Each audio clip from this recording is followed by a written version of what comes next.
Hello, hello, welcome one and all. Good afternoon, good evening, good morning, wherever you are in the world. Welcome, welcome, welcome. Music is a tad loud, it looks like, so let me take that down just a little bit. And there we go. So, hello, welcome. We're going to be getting started with some King of the Hill today. We got Patrick Kenny, Jake Wu. Good to see you guys. And we are just getting in the lobby here, myself with God of Gobos, not to be confused with Gobbo King. We're going to be getting it going here, so that's not the right image at all. I have a new one. Let's see. I want the skink bopping, the black orc that's exploding. Where is it at?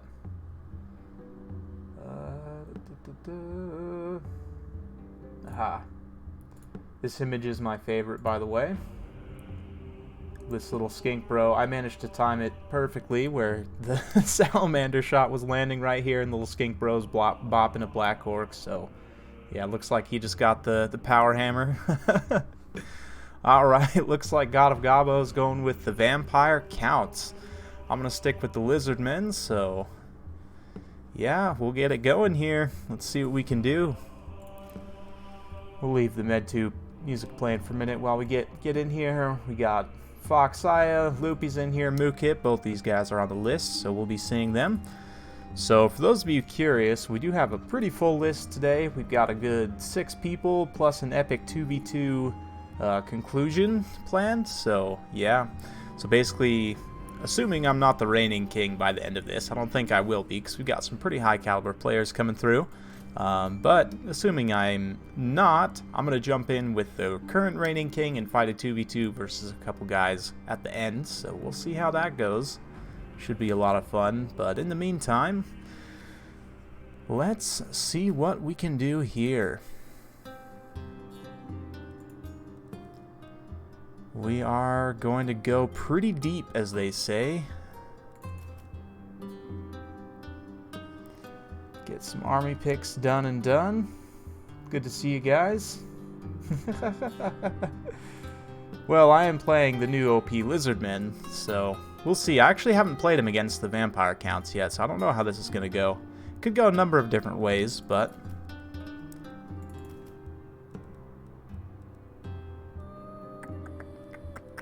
do I want one or do I want the other? Both are decent.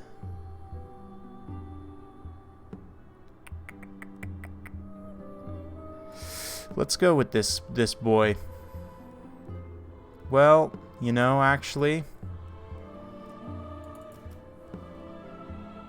Okay, it looks like the Warhammer music decided to kick off, so let's just, yeah, we'll let that play it out for a minute. It actually conflicts pretty bad. I'm gonna fade that out. Okay. Now back to army picks. Do we want? I think we want to do this boy here, and try and just. It's a bit of a gamble, honestly, but it's a worthwhile gamble, I think. We can definitely snag that boy.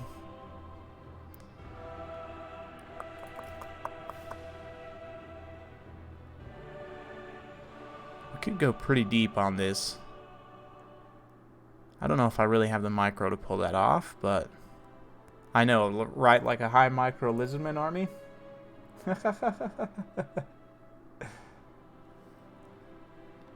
Let's see. Da, da, da, da.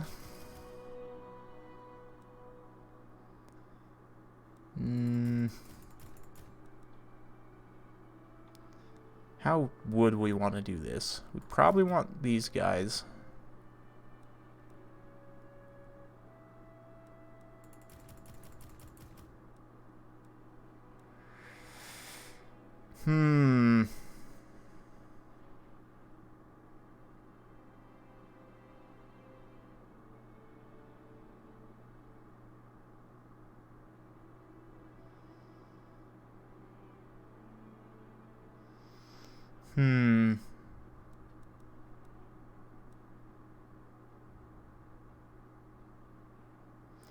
I don't think this is going to work at all. I don't have enough numbers. Everything's so expensive. Bring the dead toad. uh...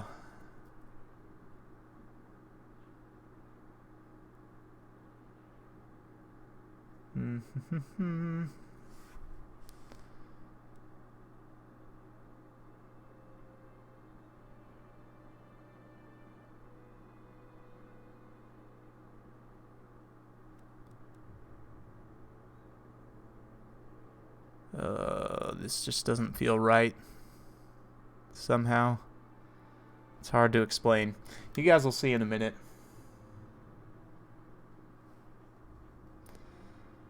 It's just wrong somehow.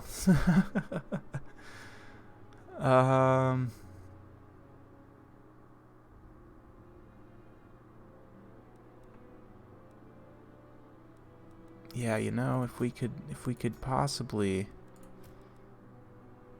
it's just all so good though.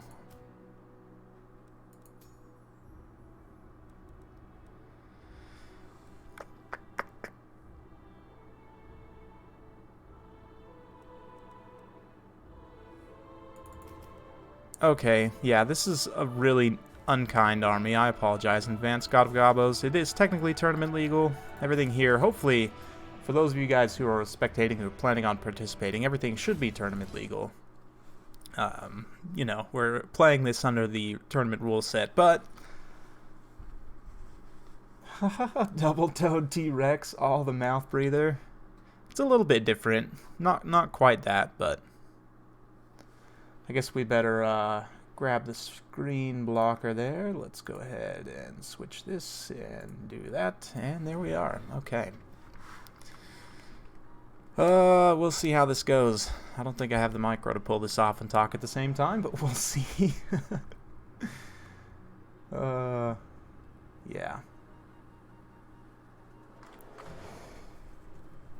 Yep. Hopefully you guys are enjoying the new patch. This stuff is pretty interesting. Definitely Lizardmen and Skaven are looking pretty strong right now, but we'll see what we can do. See what the boy can do.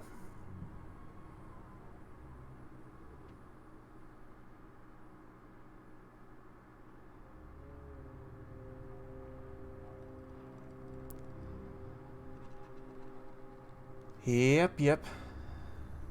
We're gonna have some fun here. The build I've taken, I have spent quite a bit on some stuff that if he didn't take certain things, it's gonna be completely wasted. But at the same time, if he did take certain things, I'm probably gonna win decisively. It's Mazdamundi and a karaoke, a viable multiplayer. Actually, in some matchups, probably. If you can just net a high-value unit and then delete it, like, if you're basically in matchups where you're going to face elite infantry, like Chaos, I'd be curious to try it against the Dwarves. I don't know, it might work against the Dwarves. You face a lot of counterfire, potentially. But Lord Krolk does have heavy missile resistance, so, yeah, as you can see, I've gone pretty heavy with a nice flying build here. So we're going to try and get in his face and see if we can catch out some flying units, potentially. So yeah, and as for the rest of the army, we've got the Temple Guard here for Krolk. And then I've also got a Heavens Priest up in the air as well to buff up these guys. And we've got a bunch of other stuff. We've got a Rev Crystal here. You guys can also come up here for poison and for your OP drop rocks. And the rest of you guys can come up here as a massive disgusting skirmish line.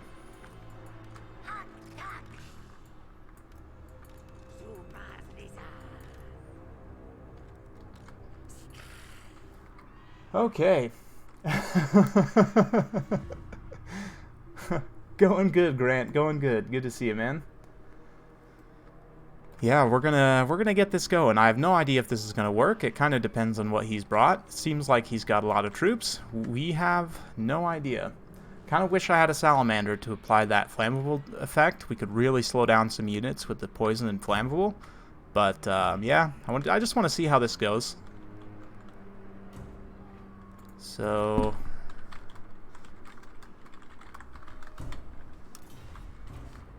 this probably isn't going to work at all, but there is one way of knowing.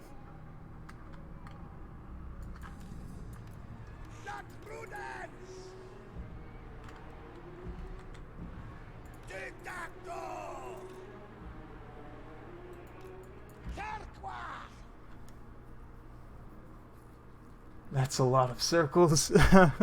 Yeah, it's 6 360 shooting units, which is the max for tournament rules. So, yep. Blood Knight spam. Well, we'll see. I hopefully have the tools to deal with Blood Knight spam, ideally, but it's going to be a bit hectic.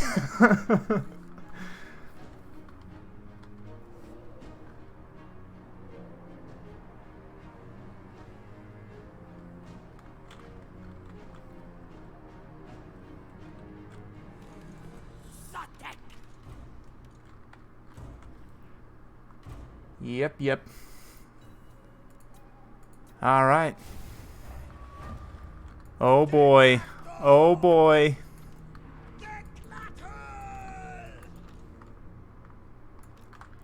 Oh boy.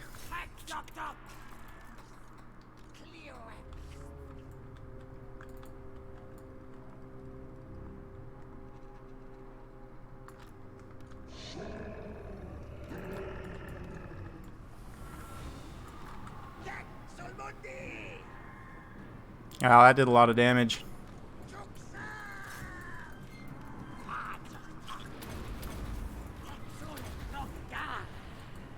Oh no, I messed up and used the dropped rocks accidentally.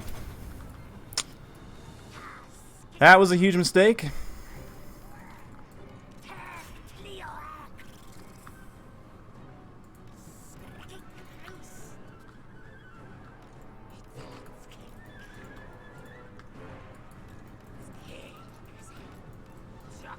Oh yeah, we got this Terrorgeist.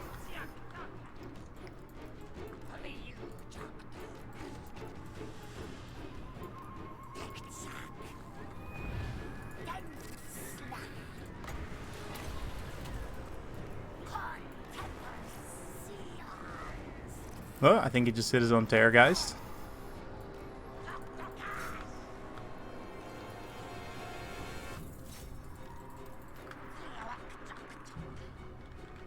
Let's get this little blob moving up here.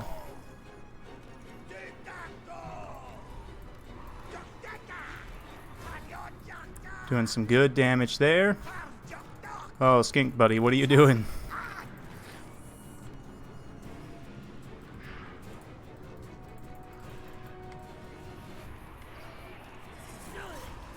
Let's make sure we focus there.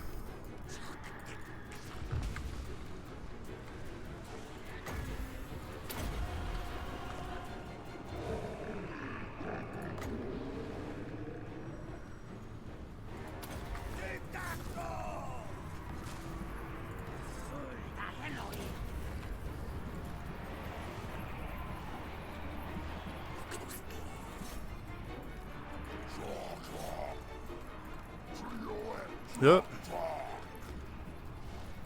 There we go. Let's get that there.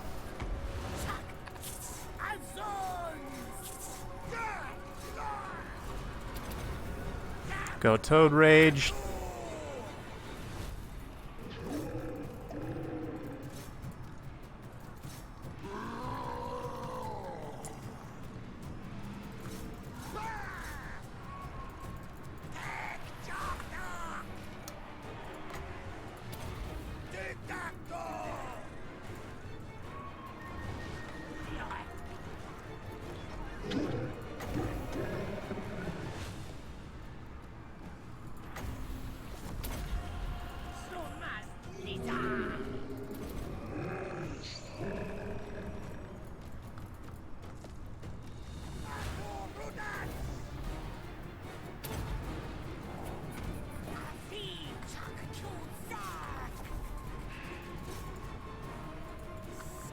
Let's find a good place to drop rocks. Sorry guys, I'm kind of quiet. This does require a little bit of micro here, but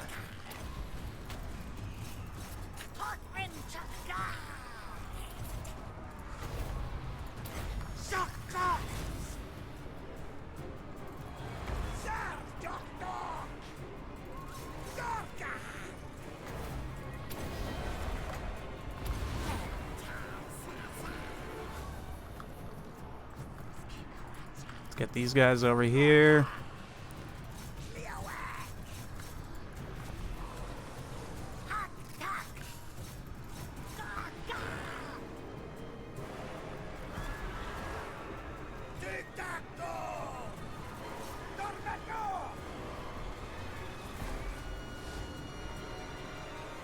Oh, we got him. We got the Lord, I think. Manfred's just stuck in this weird, disgusting blob here. Somehow, Tic-Tac-Toe got routed. That's great. How is he staying out in front of me, honestly? It's kind of ridiculous.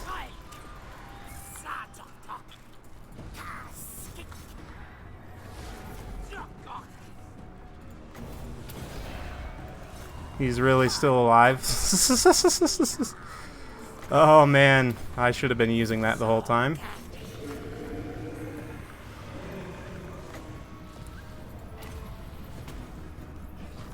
Well, that was neat. That was a good way to end.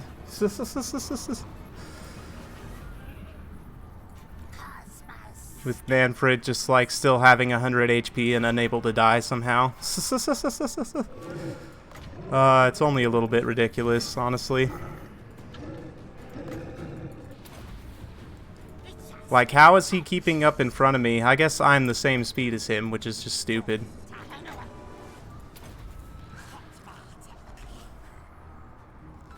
Yeah, that's army losses. Well, that was a dumb way to lose, but yeah. Yeah, oh well. I had him there, but oh well. GG, I guess.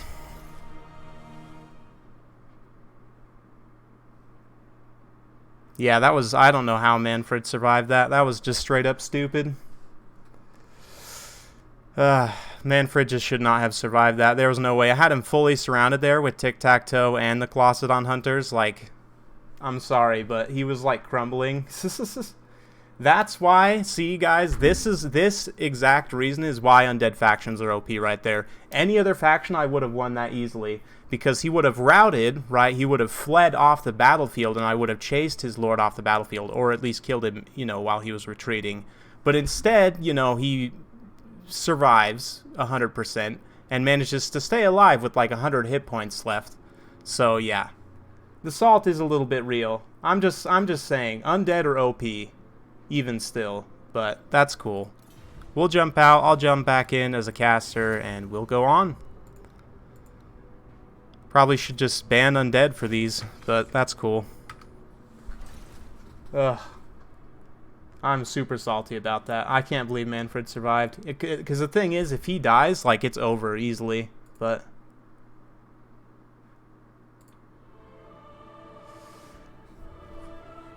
Am I wrong? Is any part of that wrong? I mean, he survived with 100 hit points left. He should have disintegrated right there, but he didn't, you know. And instead, my lord gets terrified away after like 2 hits. But...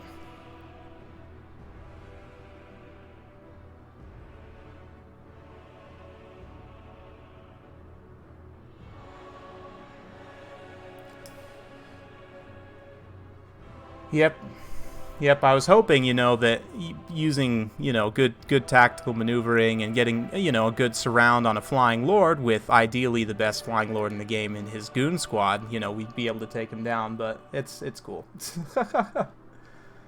Oh, man. If you guys are wondering why I don't cast more of my own games, that's why, but...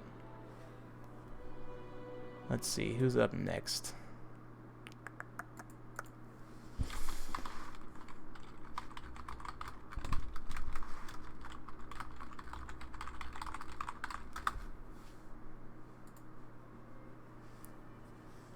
Yeah, the crumble mechanic doesn't work. It just doesn't work as intended. Like, it makes the undead faction so much more powerful than every other faction in the game. Like, it's absurd. And the fact that they have army-wide fear, like, they should have crap combat stats to mitigate that, right?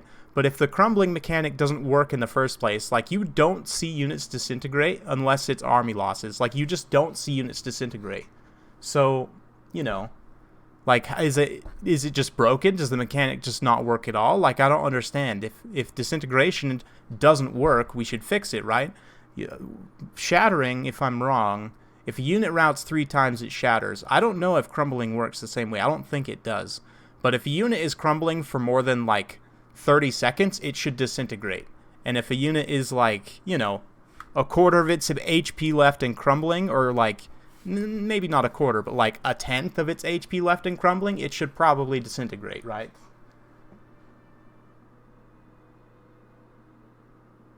Yeah, I think crumbling should start baseline, like zombies have what, like 30 leadership. It should start at 20, straight up. Like, if a unit that has an AoE leadership debuff comes near them, they should start crumbling, literally. Give undead lower leadership, and also, like, give them, you know, crumbling that actually works and does damage. Because right now, crumbling does like 3 damage every 5 seconds. It hardly does anything. Compare that to a unit which is routing, is completely combat ineffective and 100% vulnerable. Sorry, I'll get off my soapbox now. I'm just, yeah, but God of Gobos, it doesn't work. Crumbling doesn't work. Like, it just doesn't work. It does like 3 damage every 5 seconds. Something stupid like that. Like, it just doesn't work. Disintegration also, like, doesn't trigger unless it's army losses, right? Like, a unit should disintegrate if it goes into the crumbling 3 separate times, or if it's crumbling for more than, you know, 30 seconds to a minute, it should just disintegrate, right? Like, if a unit is crumbling and just standing there for 3 minutes, crumbling still, but still fighting, you know, you're getting a ton of value out of that unit in a time when another faction's unit would be gone. Straight up gone off the battlefield, right? So it's just, the crumbling mechanic is so stupidly broken, honestly. They need to fix it. So yeah, God of Gobos, you do need to pick a new faction.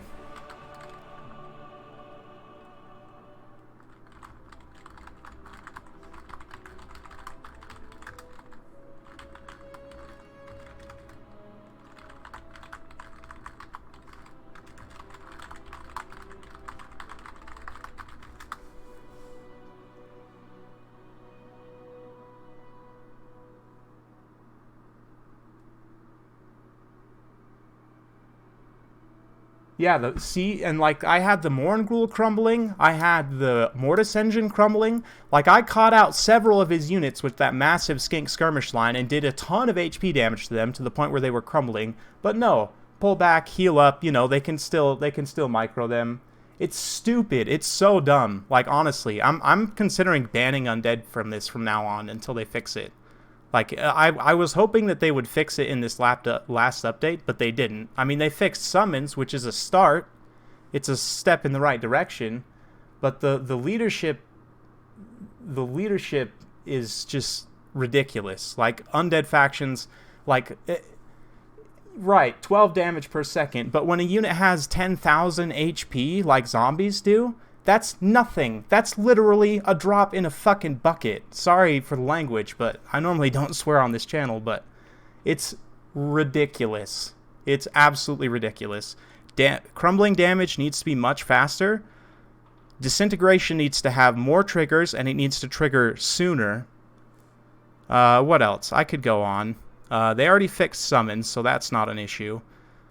But I mean, like, in that situation, Manfred should have been gone. There's no way he should have survived. Like, sure, maybe he can pull back the monsters. I only managed to crumble them a little bit. I did a ton of HP damage, but sure. The Mortis Engine, the Vargolf, maybe he can pull them back and get them healed up. But Manfred, in that last situation, I'm sorry, but that's just, it's ridiculous.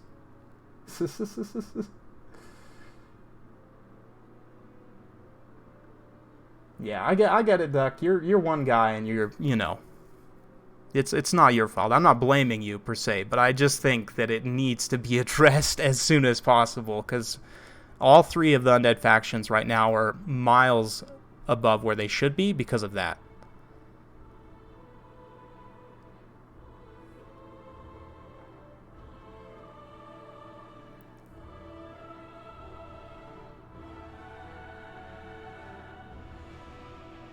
I'm just salty because I lost to it, and I've lost several times because of it lately.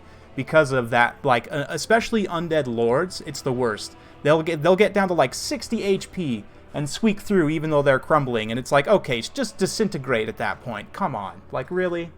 If you get down to below 5% HP and you're crumbling, gone. It should be gone. Like, maybe you can try and salvage yourself, you know, use some leadership effects to get up above crumbling, then you can use an invocation and survive, but, oh man, it's just so frustrating.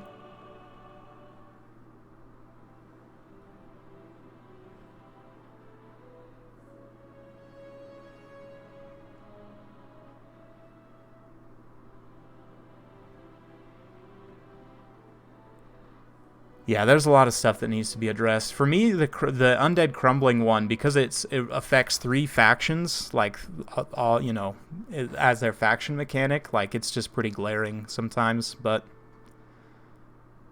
yeah. The summoning nerf certainly does help. Although it makes me a little sad with Krell. Even though I did still win a game with him the other day. Tehenowin, let's just say, got caught up on some Blood Knights, and it didn't end well for him, but...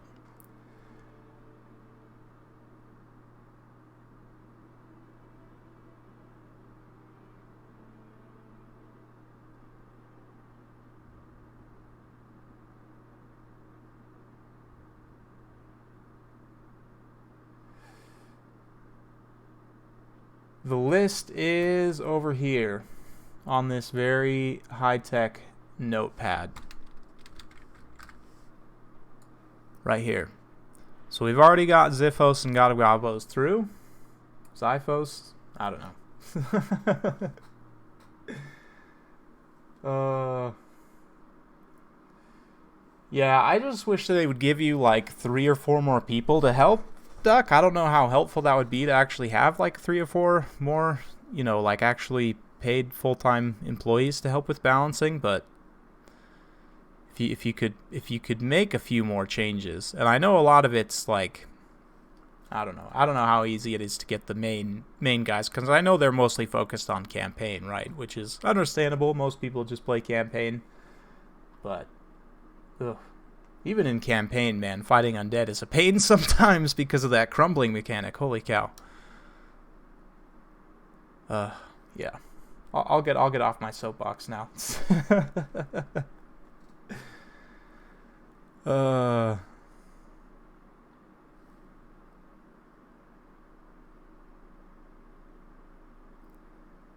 Yeah, Doom Flayers out of everything in the new patch, like Jezzails are probably a little bit overtuned. They're not too bad in my opinion, but they're probably a little bit overtuned. Maybe just like a slight range nerf or a slight reload time nerf. But yeah, Flayers are just ridiculous right now. Yeah, see you, man. Thanks for stopping by.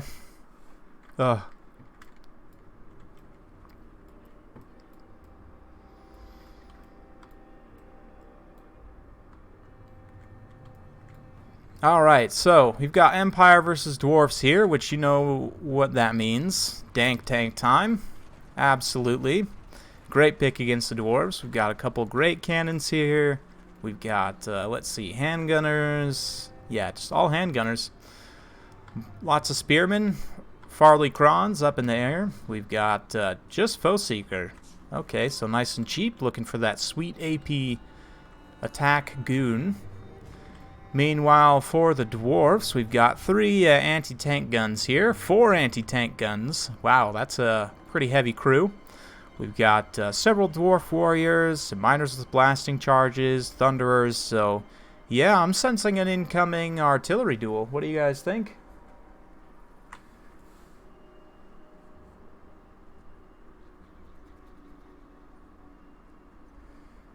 Yeah, see, their unhittable hitboxes aren't really unhittable for, you know, like anti-large type artillery. Actually, cannons, like cannon type artillery is really good against Jezzails because they're usually in a tight little group. You need something that can like hit multiple models, and you know, the missile resistance doesn't matter against a cannonball, right? Missile block chance doesn't apply to artillery, so Is that Galmaraz on Karl Franz? I don't think so. I don't see why you would necessarily want to take it here. Oh no, you're right. It is Galmaraz. Plus 16 bonus versus large. Doesn't really apply here, but the 40% weapon damage definitely does.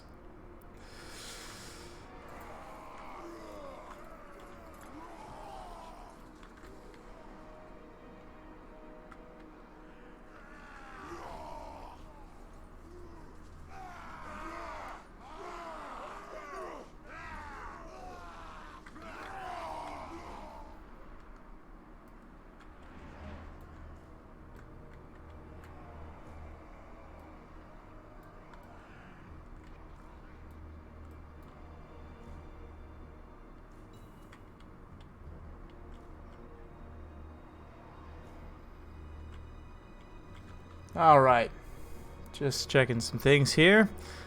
And let's go. So, these guys are now getting into action here. I'm surprised we haven't seen any witch hunters. There's no witch hunter here. Granted, I mean, the armor debuff is applicable here. I guess the other debuffs probably would be too. I need to check if the new... Is it targetable only on characters, or is it targetable also on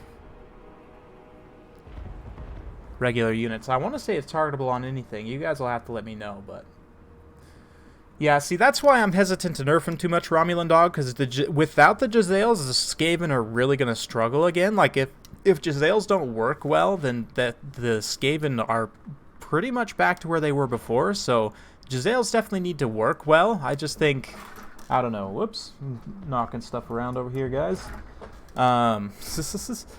I don't know. They just seem a little bit like point and click and win, which I'm not the biggest fan of, but granted, there are some decent counters. Like, as long as you run good disruption, like counterfire, obviously can do a good job. Speaking of counterfire here, this artillery duel is going a certain way right now.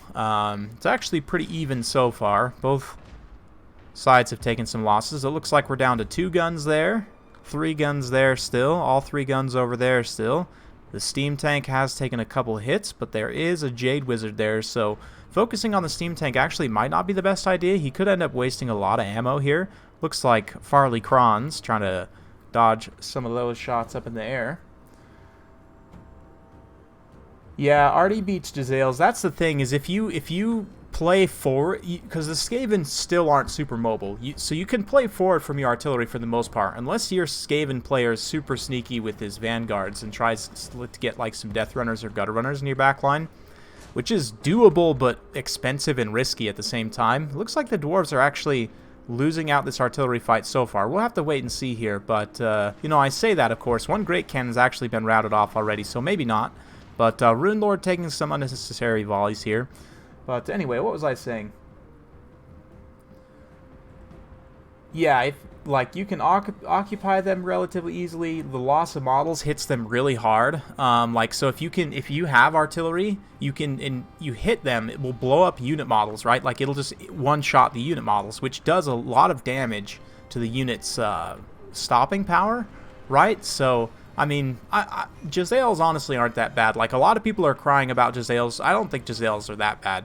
But this gunfight, by the way, is escalating quite a bit. Let's zoom in for some close-up shots here. This is pretty much exactly what I wanted out of this fight, was just a bunch of guns. So, yeah. So far, it looks like it's hard to tell, but I want to say things are going in the Dwarves' favor so far. The steam tank, honestly, should probably just move up and start just running shop all over this line here, but oh man, those Iron Drakes are definitely going to hurt in the center there with those flamethrowers.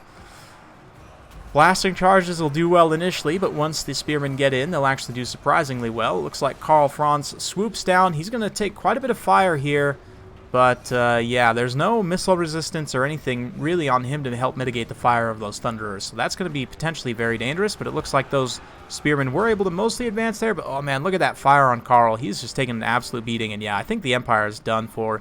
He probably needed to take this steam tank and just play a little aggressively with it. Yeah, it's a little bit tough. Definitely a tough matchup for the Empire, but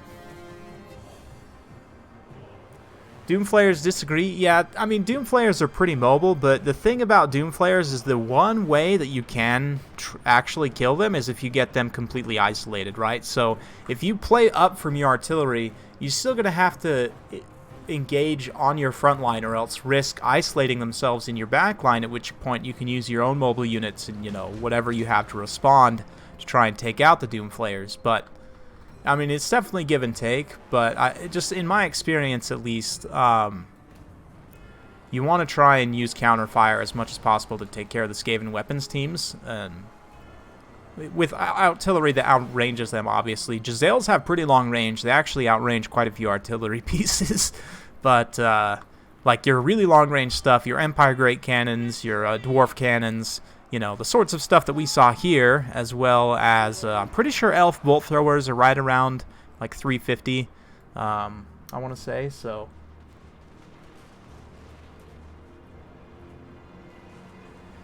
I don't know, I kind of like, the price point for Flayers is a bit weird, being that it's not that much more to get a Doom Wheel, but considering you're somewhat limited on Doom Wheels, usually, in tournament play, for me, the price point for Flayers isn't too bad.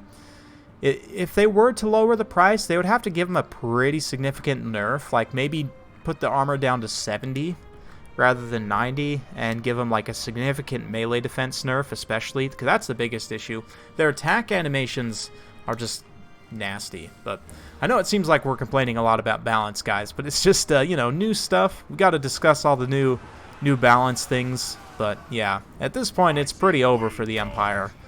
The dwarves, just the miners, the guns, it's all too much. Karl Franz not able to carry the day there, so that'll be a GG. Yeah, see, that's what I'm saying. The RORs cost the same as the Doom Wheel, so it's just, it is a bit of an awkward price point, but yeah, that was a brutal Dawi build. 4 great cannons, man. It's hard to deal with for the Empire in any situation, but he did his best. Gotta Gabos. Putting up a brave display there. 2 steam tanks. Wow, I missed that. I must have missed that. I thought there was only one on the field, but both of them just getting anti-tank gun there. Just goes to show, dwarf cannons make great anti-tank guns. I've said it before, but I'll say it again. Build chicken, yeah.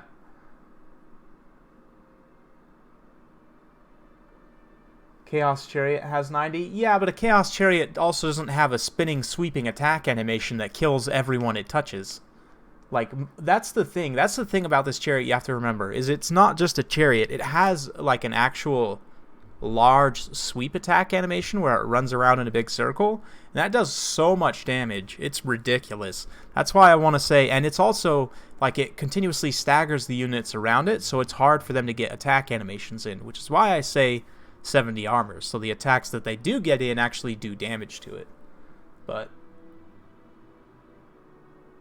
yeah, right, but they don't like sweep like a 10-foot radius around them is what I'm saying. Like they have a splash attack that hits like 3 or 4 guys, and then then they have to pull out. They don't like continuously sweep in a big circle,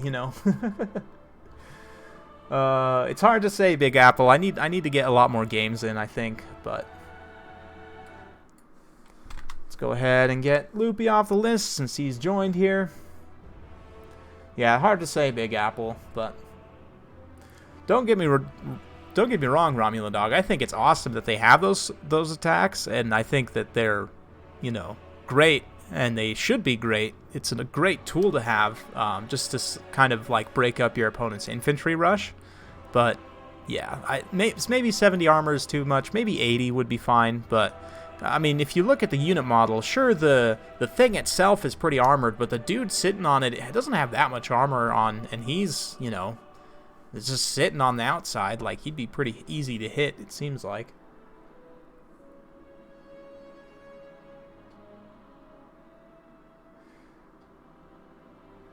Yeah, Romulan Dog. Most AP chariots do outperform against Cav. Like, the Cold One chariots, I don't know. I feel like the Beastman chariots actually aren't too bad. The Cold One chariots have the Enrage, which kind of balance them out. Gore Beasts I haven't found to be too bad either against Cav. Like, usually Cav can do okay against them. I'm trying to think. What other AP chariots are there? Boar chariots aren't too bad either.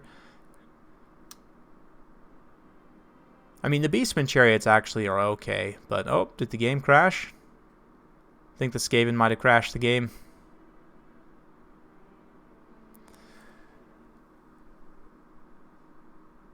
Oh, they don't rampage anymore. Oh yeah, that's right, because they changed rampage now to where it only triggers when they're very low health. So interesting. Very, very interesting.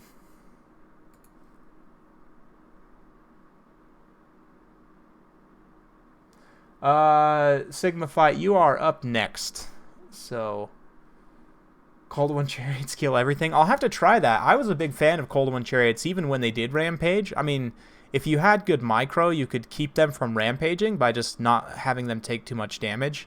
And, like, especially if you supported with a unit of Dread Spears, they could kill, like, a unit of Grail Knights. Which, I mean, you know, is interesting in and of itself, but...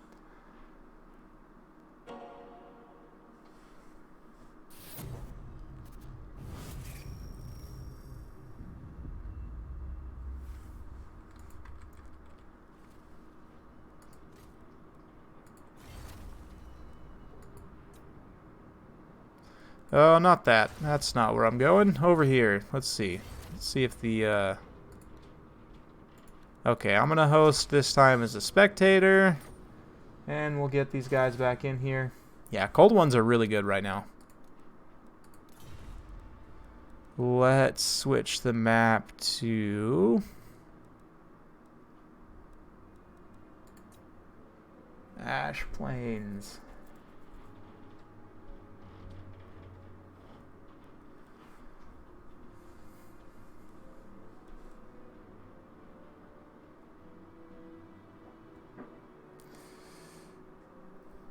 I have to test them. Definitely. Oh boy, new Skaven. Let's see. Let's see what he pulls out here. There's so many options now for the Skaven. Let's see. What time is it? I do need to go at a certain time, but we've still got some time.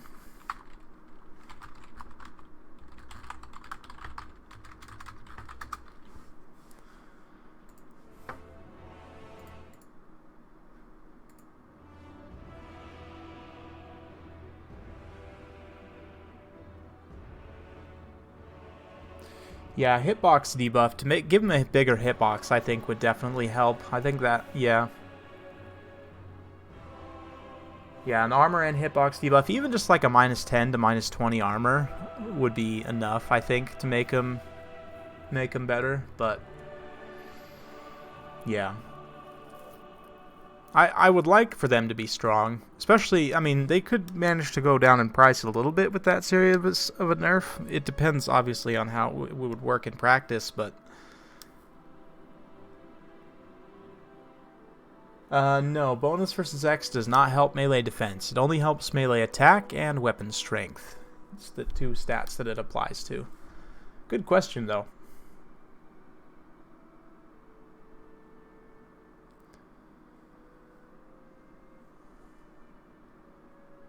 Fixed trebuchets. Oh man, trebuchets need still every patch. They're like, oh, we fixed the accuracy on trebuchets, and then they're still terrible. So I don't know. I would love for trebuchets to be viable, because that would help a lot against this Skaven. Like if you could just run like 4 trebuchets and say, okay, just ignore the artillery, just shoot the Giselles and other weapons teams. Yeah, the damage is the other thing, too. It does hardly any damage. I mean, the Blessed ones are okay, but they're still not amazing.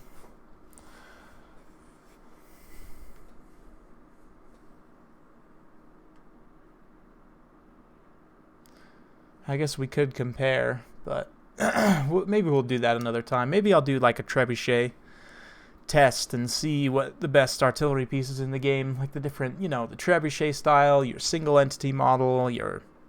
whatever. Kind of makes me sad that the Hell Cannon isn't like an actual monster, because in tabletop it was like, you know, it would have been like a Stegodon or something. Like it would have been a monster and artillery piece, right? Like a Saigo or something, but plagued cows.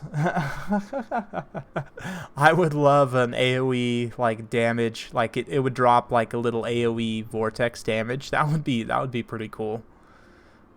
Poison effect, of course, as well. That would actually be really interesting for Bretonia.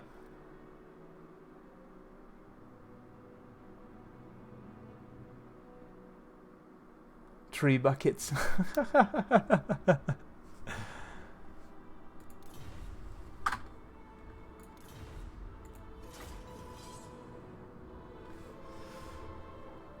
Go ahead and ready up so that whenever they're ready they can get started here. You know, actually, since we do have some wood elves, maybe I ought to pick a map that has like a tiny bit of woods.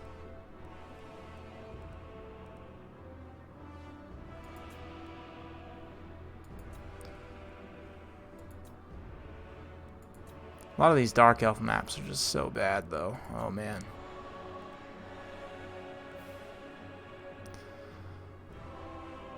We could do some Stallion, too.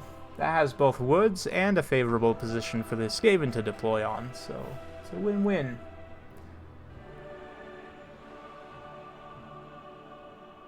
Should let a Bloodthirster loose? That sounds totally balanced, Zero.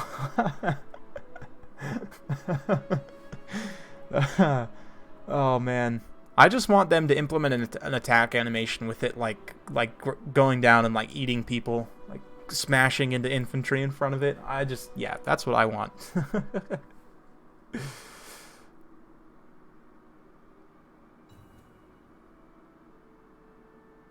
Yeah, you would think, Davina.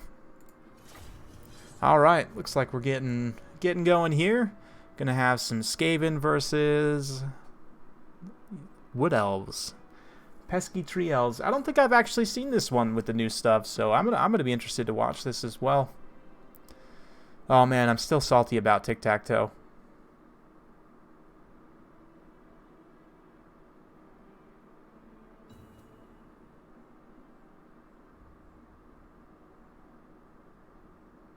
Ugh. Feels bad. See some Gibson action? Yeah, we gotta get in on some of that.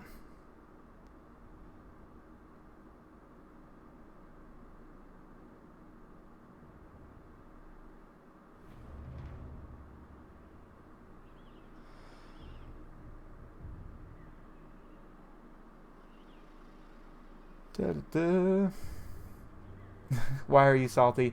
Noah Scott, go back and watch the first battle where I should have won. Just kidding. I probably should have won with Tehennowin, or not Tehennowin, but Tic-Tac-Toe against some vampire counts. I took a flying goon squad and should have killed Manfred, but didn't.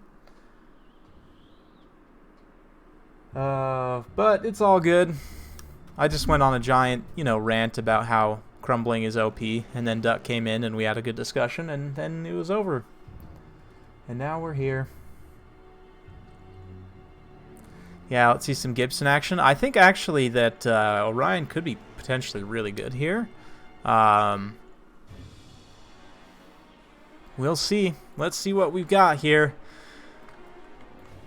Looks like Xiphos is rocking the old school Gracier Lore Plague up on the bell. We've got 3 units of Doom Flayers, so yep, time to see how OP they are. We got Sharpshooters, Rattling Guns, a whole bunch of Slaves.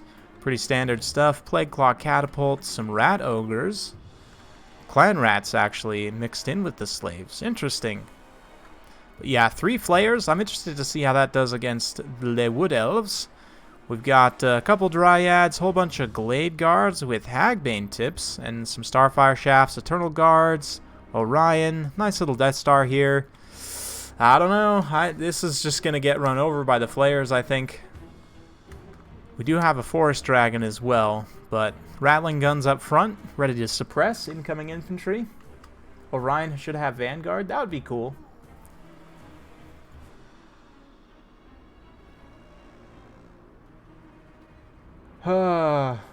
Yeah. I'm just a little bit salty about Undead. I had a few games in the early access period too where I just wanted to die because the Undead crumbling mechanic was just making me sad.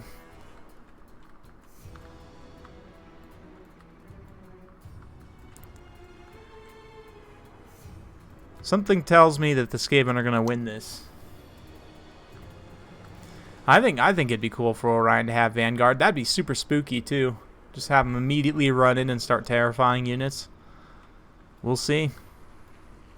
We'll see. There's going to be a lot of different units for these sharpshooters to focus on. They're going to have to pick, do I go after Orion? Do I go after the Forest Dragon? You know, what do I want to do here? There's also no Howling Warp Gale for the dragon to get pinned down by. So, yeah, I'm interested to see how this goes. The catapult's going to be an issue, though, for the archers. They're going to have to move up and start engaging pretty quick. But, yeah, there's just so much stuff. So much stuff. Right off the bat, Clan Rats, Eternal Guards, taking some shots from the sharpshooters there. Look like they're going to start going after the archers in the back line. Same thing with the catapult there. Obviously, very good play. The dragon should honestly just start pushing up here. Obviously, you need to be careful of the rattling guns, but like if the sharpshooters aren't focusing, you need to capitalize on that time to get up here, start laying down some breaths, maybe throw a breath on the sharpshooters themselves. But yeah, this life caster's taking some heat right now. Orion could run up, start throwing some spears. Yeah, it's just, yeah, it's not going to be easy, certainly, for the Wood Elves here. Definitely think it's going to be pretty tough, but if you can get this full archer line into range and just start unloading, those sharpshooters will probably fall over pretty quick. Gonna have to be careful, though. You can see these rattling guns. They are being used to zone out the dragon here, but that does mean they're also not firing on the advancing infantry. But it looks like the archer line's almost in range to start focusing. They need to all focus on these sharpshooters, but oh, here come the flayers. Yeah, this is already over. This is already over. So, you know, anti-large armor-piercing infantry you think would be a good counter for these guys, but no, in fact, they are just going to punch straight through. This unit is now in the open field here, though, and you can see the missiles of the Wood Elves doing absolutely nothing, as most of them just, they appear to hit, but they actually don't hit, which is just great. You can see the flayers have already punched through into the second line here. Eternal Guards doing negligible damage, of course, because anti-large armor-piercing. It's just weird. I mean, the flayers only have 21 melee defense. I don't understand why they're not taking more damage. I don't know. You can hear the bell clanging in the background, but yeah, the balance power is already starting to turn. The dragon immediately got shot off by Skaven weapon teams, and this is over. This is, yeah, this is already over. Wood Elves didn't stand a chance here, let's be honest.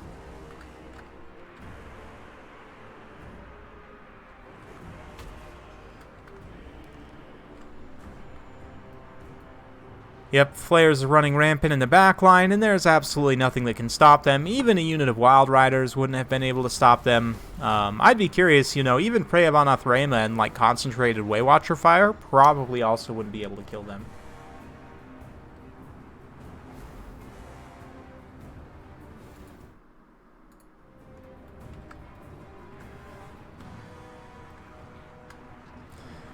Livecasts are getting taken out here by the sharpshooters, of course. Got flares over here dealing with the few dryads that were trying to compromise the flank. Of course, there's rat ogres pounding on them as well. And yep. Limit 3 flayers, though. Totally well balanced. We should definitely not limit that at all.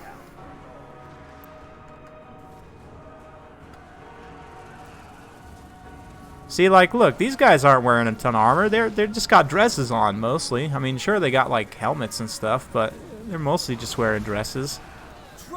And that's quite a bit of the unit itself, right? Is the dude hanging off the back? Like, you just grab the dress and pull him off, you know?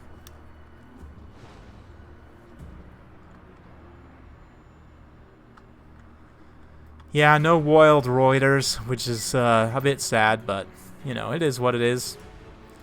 The Spellsinger did manage to get back and get on the catapult, which is not going to do much, but Not sure where Orion got off to. Looks like he's out here chasing rat ogres in the fields, you know, trying to catch them with a butterfly net.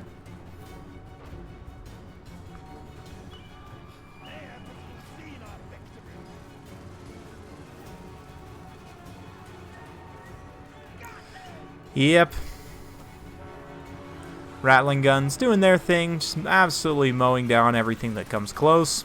They are just about out of ammo, but you know, 2 XP chevrons, no problem. Just kidding. When I say they're just about out of ammo, what I actually mean is that they still have about half ammo left. No, magic attack. But yeah, now they're getting into a really nice positioning here. Zipho's doing a great job positioning these rattling gunners out to the flank. They are just pouring in fire on the edges of this wood elf formation here. Rat ogres coming in to ground and pound. Clan rats also fighting. And yeah, despite the Spellslinger's best intentions, she is long gone, and the catapult's still going. Just Orion holding the field now. Actually, the Spellslinger, yeah, she just shattered as well, so...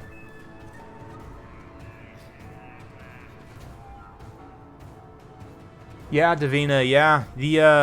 The flayers that were out on our flank, you were the one that was with me, right? I had the swole skink horde out on the right flank, but I want to say that you were the ones that had this. You were the one that had the spear rider out on that flank there. That was you did manage to eventually chase off the Doomflayer, but it just takes so long, and you take so many losses. It's nasty. Here comes Orion, just getting filled with all of the bullet holes. Trying to do his best to dodge, but just getting absolutely pelted.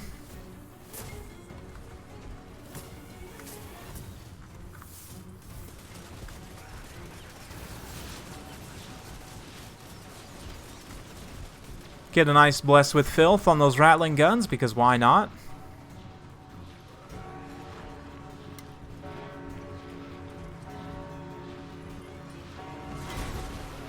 Thing is, God of Gobos is single entities. I don't know. It might work, but the single entities I don't think would be able to pin them in, which is a big problem. Probably what you need is like cavalry mixed with single entities, but yeah. Oh man, even with that Cloak of Isha, he's just getting torn to shreds. Holy cow, look at that. Look at that. Oh man. Oh man, the rattling gunners just tearing through the Cloak of Isha there. Oh yeah, flares. The thing is though, the flares will kill your cav. Like, oh, I have a unit of Grail Knights. You think a 1500 point anti-large unit could kill a chariot?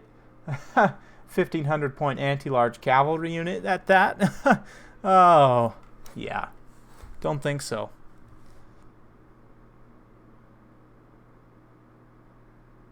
Yeah, right, Mukip?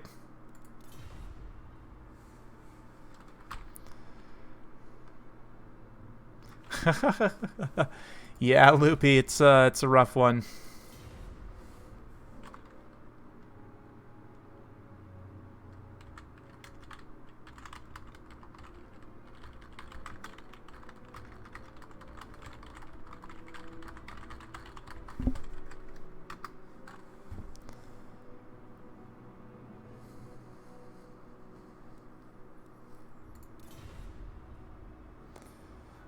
Arnessa. Yeah, Vampire, well the thing is, Skaven, I mean, Coast and the Pirates are that's the same thing. Tomb Kings, I mean, and Pirates are still good counters for Skaven. But yeah.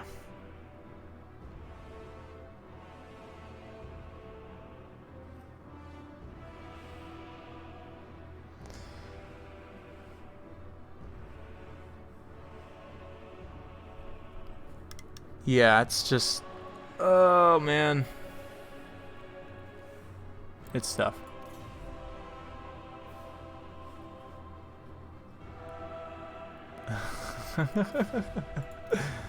Alright, who's up next? Who's our next victim? Zero, or Sigma Fight, rather. You're up next.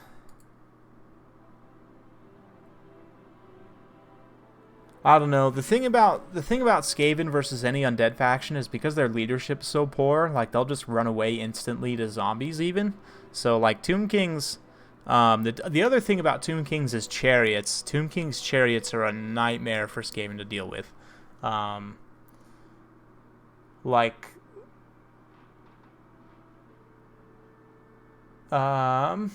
Signify, if you want to add me on Steam, then you should be able to see it at that point. You can just add me, Dov Plays on Steam.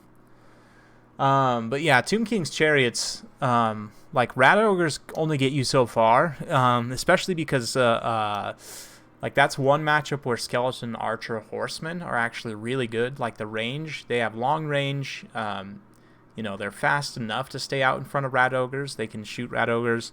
And then, so what you do is you just have plenty of Skeleton Horseman Archers. You can run in, use Kotep Double Vortex to do a bunch of disruption on the Skaven weapons teams. You have very cost-effective flyers to disrupt with sorry,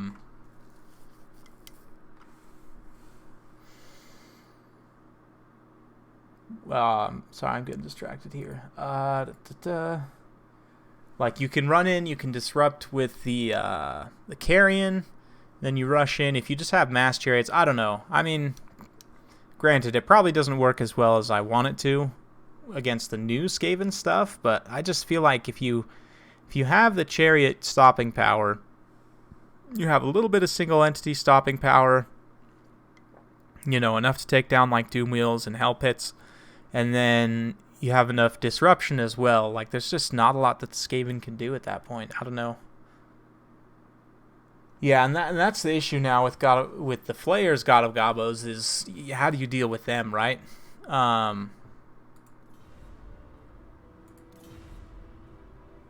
Okay, it looks like I need to rehost here.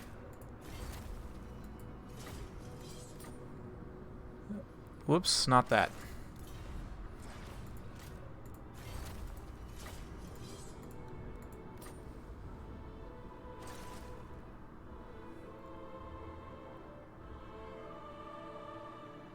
Yeah, against the Tomb Kings, like the chariots, because I don't know, you can kind of get into bumper cars, I guess, if you want to, with the Tomb Kings and the Skaven, because you have more models than they do on the Flayers with your chariots, right? Although I guess they do armor piercing, so it's just kind of a weird situation. See you, Romulan Dog. Thanks for coming out.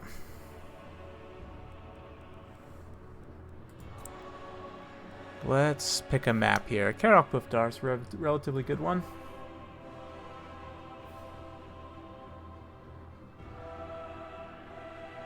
Yeah, that's exactly the problem, God of Gobos. That's exactly the problem. Like, if you bring stuff that deals with flayers, you get countered by the guns. If you bring stuff to deal with the guns, you get countered by flayers. So it's just and if they bring both, like with that last build that Zyphos just brought there, you just get torn to shreds. Like if they bring both, so there's no win-win.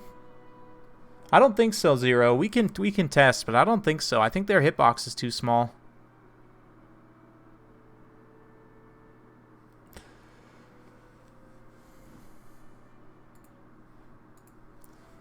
Let's see. Okay, Zyphos is back. Okay. Looks like we're gonna get some lizardmen this time.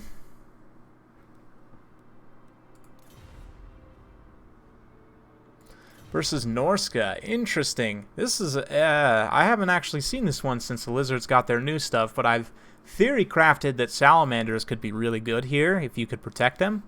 And you can definitely bring the tools to protect them. Like if you went like a mass cav style, with like a ton of Cold One riders, Cold One spear riders, and salamanders, and then just a few skinks for support. Maybe get a cheap. You bring like the red crests on a horned one, and then just a cheap caster. You could get a lot of value that way, but.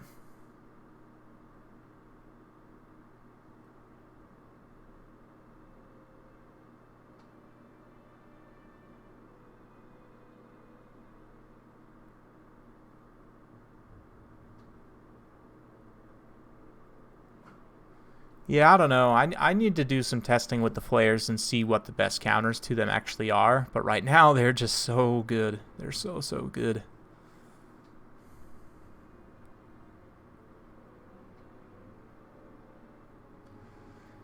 Yes, indeed. So we're going to let these guys get their armies picked and locked.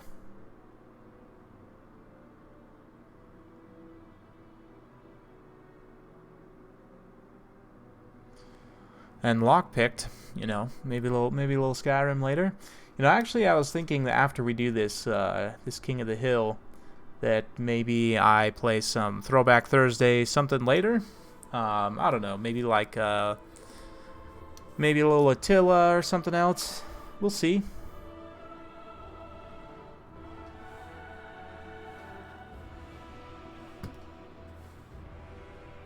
Double shag builds. See, the thing is, Zero, like you say that, but then somebody just brings like a ton of warp lightning cannons and Jezzails, and you're up a creek without a paddle, right? Or like even one Rattling Gun crew and Natty Boobos could probably take out a Shaggoth pretty quick. It's just, yeah.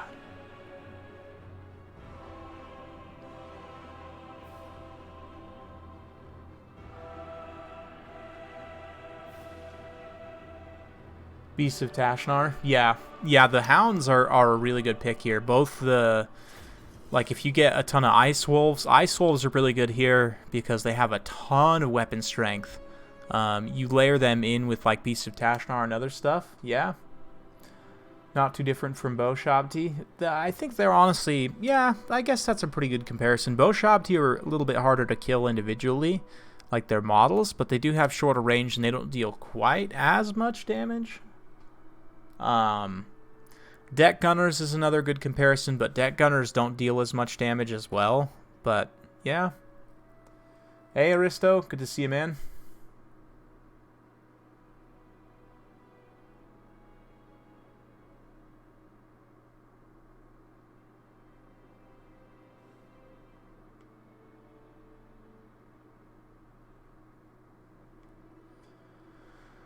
Yep.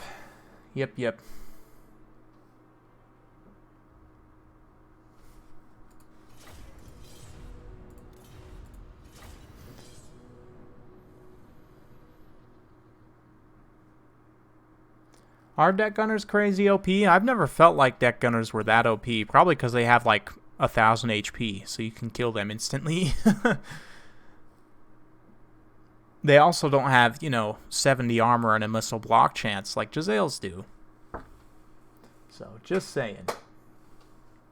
Just saying.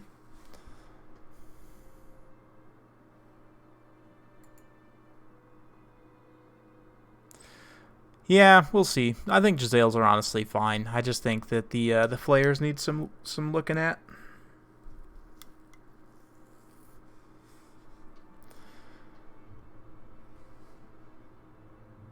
I don't know. What's the range on Deck Gunners as well? Is it 300 or is it... I want to say it's only 250. I think they might be a little bit shorter range than the Jezzails.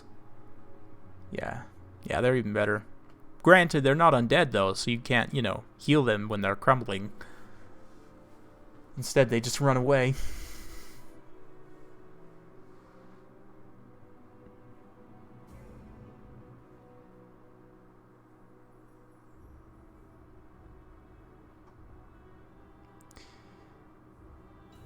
Yeah, if I really wanted to go full gross mode with that flying build in that initial, like, I thought, like, how could I make this as gross as possible, and then I took it a step back. But realistically, if you were to cut Croak and just rely on the Skink Priest to do damage, and then you take, like, a Kitey style, and you cut the Rev Crystal, you cut the Temple Guard, and you cut the Lord Krog. Then you bring 2 Ancient Salamanders and maybe a couple Salamander hunting packs, and you just kite around and shoot. That would have been the grossest. But I didn't want to do that, so I took it a step back and I brought Lord Krog and the Temple Guard instead, just to give me a little bit of melee presence, and the Rev Crystal, of course. But yeah.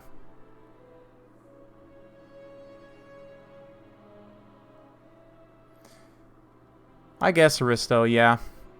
The question is, if you bring enough archers, like if you bring massed archers, then, you know, if you can get into range to shoot them, again, like 1 or 2 volleys and they'll go down. That's the thing. Like, or if you can get into range to hit them with like a vortex spell, like 1 vortex spell will do like more than half their HP in its initial burst. So, yeah, I don't know. Coast as a faction, I think, had other things which were a lot more glaringly overpowered, like Count Noctilus, but we'll see. I'll need to play with them some more in this patch to kind of figure it out. One of the best counters to archers is the Regiment of Renown Necrofex is actually just brutal. Against most like good anti-coast builds, it's just brutality. But let's have a look here and see what we've got. So Mazdamundi up on Slock, he's got Apotheosis, Nets of Amantalk, Arcane and Forging. We've got the Star Chamber Guardians as well to give him Guardian. Some more Temple Guard, 2 more Temple Guard. We've got Skink Cohort, a Feral Carnosaur, Cold One Spear Riders, Skink Cohort, more Cold One Spear Riders, and a single group of red-crested skinks. Very interesting Lizardman army, making light use of the new stuff, but very good use of it as well. I'm curious to see how these Star Chamber Guardians do.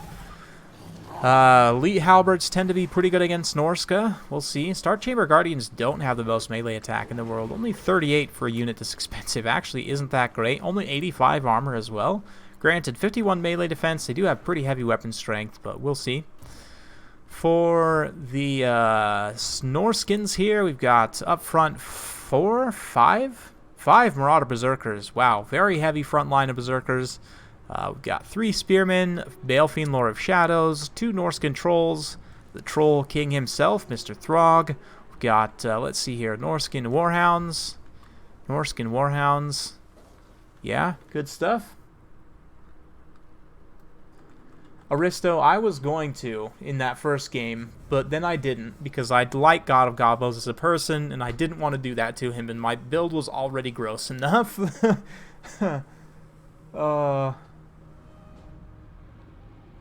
Yeah.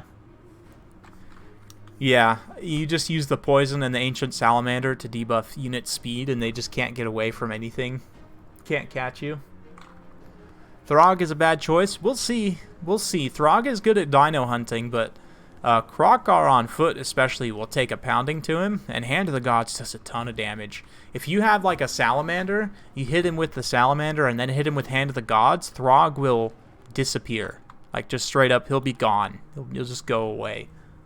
But it's King of the Hill, Puggington. We are pretty deep in. We're getting actually not too far from the end. We've just got a couple more, and then we're going to take it out with a nice 2v2.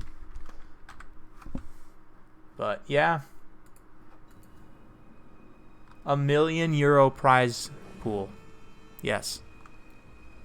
Exactly. You got it 100% right. I love the, like, woods that aren't actually woods here. Like, just kidding, you're not hidden. Here come the Norskins, though. This nice wide advance. These guys actually, Berserkers actually trade decently against Temple Guard. It'd be interesting to see, with them out in front here, they may take some nasty jabs in the face, which is going to be super cost inefficient, but we'll see. We'll see. Yeah, the Lizardman kite builds are going to be nasty now. I mean, they were already pretty bad before, but the Salamander's just offering another speed debuff is going to be, gross.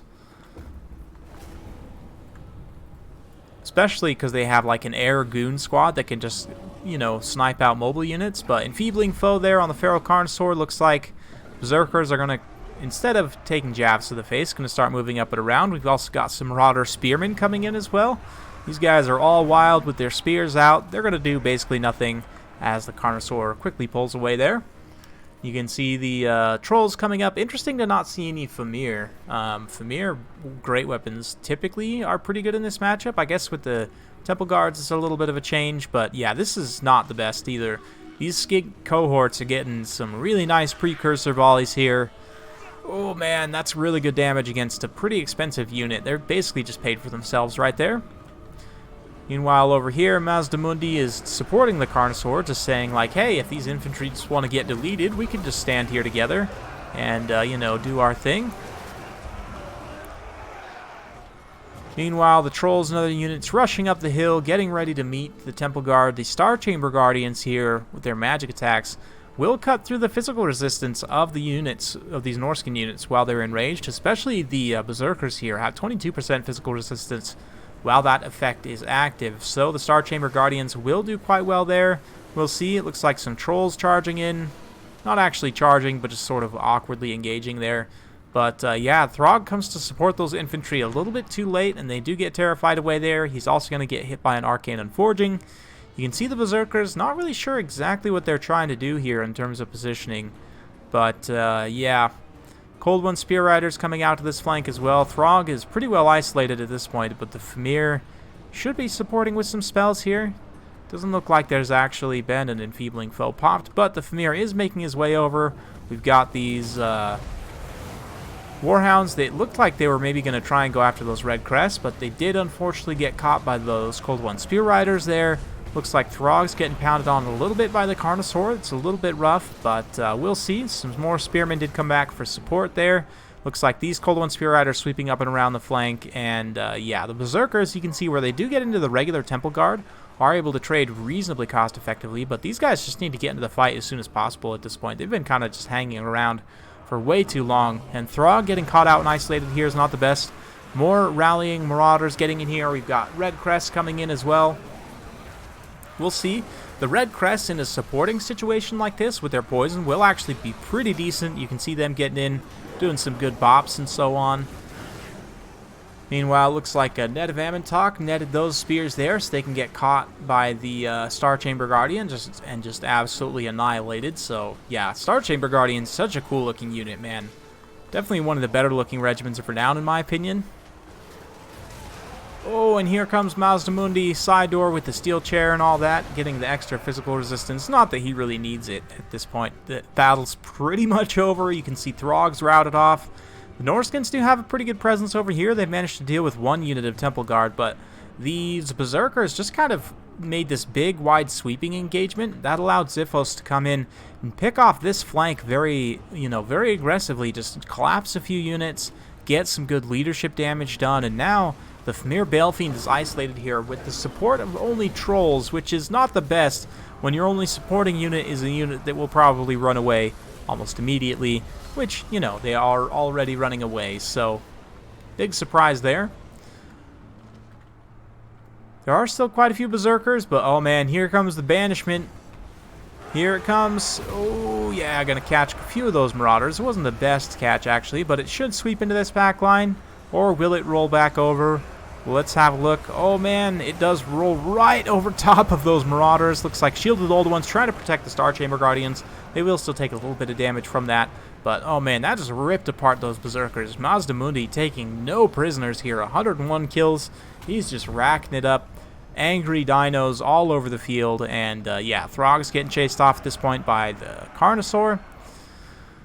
And the Cold One Spear Riders moving into the back to help clean up some routing units. We've also got some Red Crests there that can go after some Marauder Spearmen and more. The Death Star of Temple Guard here just ripping through what's left of the Norscan army. Some Trolls going to try and make a flanking charge here.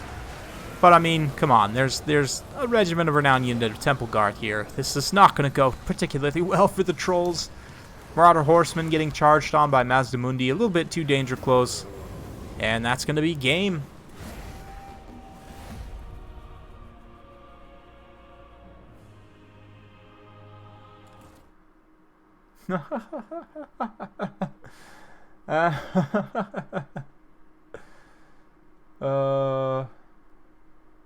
Really, the ROR Skinks beat the ROR Forsaken? I believe that.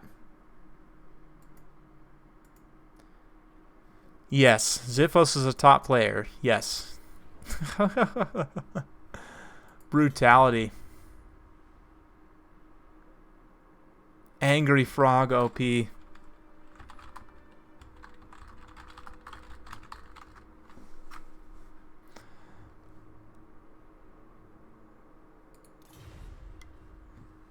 Not even with Kroak. Alright, Mookip, you're up. Or Zero, sorry, Zero's up. Oh man, Yosef. You've missed some fun times. We've had some good times, for sure. Lots of OP stuff today. But, we're gonna switch to...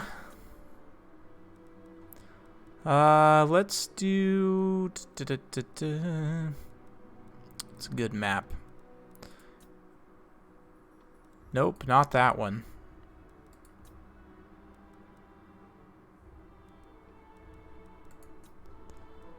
Let's do... Not the Broken Land. Crack of Karkan's not terrible.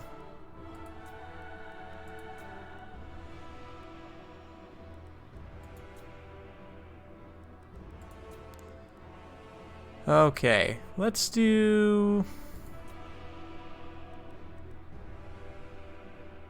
Skymark Reaches, huh? I don't know if I've seen that map in a while. It looks like it has a giant hill. Speaking of giant hill, let's do Toothgrass Hill. That sounds like fun. Alright. Looks like we're getting some Empire versus Chaos here. Should be a good time. Hopefully we'll see the new Witch Hunter in action. I think this is actually a matchup where if you go like Karl Franz mono with a Chaos character, and you have that Witch Hunter on station to give that debuff, I think it could go particularly well for the Empire. Or, you know, you use like Balthazar Gelt, get a Overcast Plague of Rust, layer that on top, and then use a bunch of Pistoliers to blow up like Chosen with Halberds or something. I don't know. Just some thoughts. Just some thoughts, guys. Troll Country? Oh yeah, we've got to... True that. If we're doing these two factions, we've got to do Troll Country. True that. I'm going to actually turn on some thematic music and go grab a drink of water. And, whoops. There we go. We'll be right back.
All right.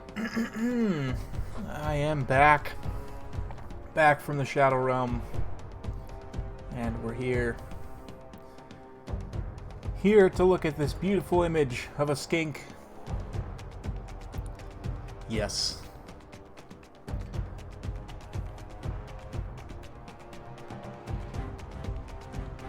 Oh man, these Med 2 tracks are fire. Maybe I'll play some Med 2 after this. I know my patrons had voted on me playing Attila, but I do pine for Med 2 from time to time because it's such a good game. But we'll see. We'll see.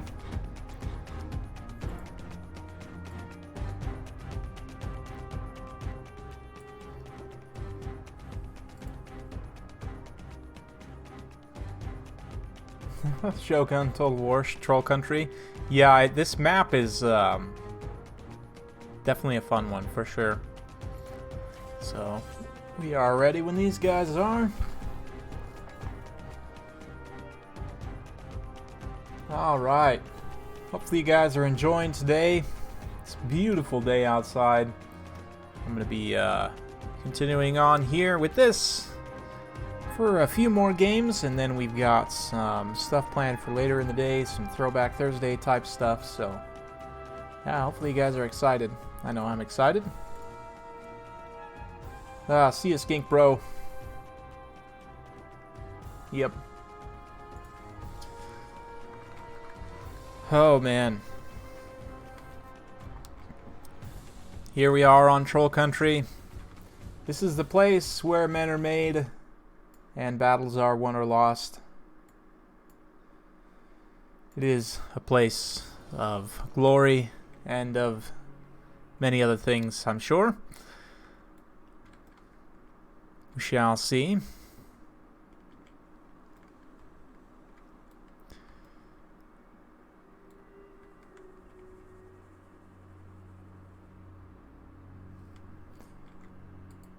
Into anything non-Total War related? Absolutely. I'm definitely a big fan of Bethesda games. Well, some Bethesda games. Like Oblivion was my first, but like Oblivion, Fallout New Vegas, which I know is Obsidian, but still very, very good game. Let's see. You know, your typical Skyrim, that kind of thing. Those types of games, for the most part, I'm big into. Dragon Age Origins is great. The other ones in the series are just terrible. Yeah, so let's have a look at army compositions here very briefly. We've got Farley Crons up in the air here, along with a Jade Wizard and a Light Wizard. Just Regrowth and just Nets. Very interesting. That is quite an investment for just those two spells, but still, Hellblaster Volley Gun. Alright, look at this, Hero of the People. True Hero of the People. Yes, it's that time, boys. Hellblaster. We've got, let's see here, Demogryph Knights with halberds, spearmen, halberdiers. Got some great swords as well. Empire Knights, a very well-balanced mixed Empire army. A little bit lacking in the skirmish department, but still very strong overall. It does look like we've got the silver bullets, so there is some element of balance. And, oh man, double Shaggoth with Sarthrel, the Everwatcher. We've got a whole line of Marauders here. Chaos Warriors with great weapons. Marauder Horsemen with throwing axes, and some regular Marauder Horsemen. So a nice mixed Chaos force as well. Sarthrel is carrying Searing Doom and Plague of Rust, so no final transmutation, but I do quite like that combo. That Searing Doom, Plague of Rust is, yeah. Is the MMO any good? Which MMO? Oh, Elder Scrolls Online? No, not really. I don't think so, at least. I know other people like it, but yeah, I've tried it, not my thing. Looks like we're getting started here. These beautiful Mirror Guard. Wondering why they're following a Tzeentch demon into battle, no doubt, but hey, let's not ask too many questions here. Glorious. And it looks like the cannon's going to be opening up shots right off the bat into some Chaos Warriors with great weapons. Very interesting target. Oh, that's right. It's not a cannon. It's a Hellblaster, so this is actually a really good target.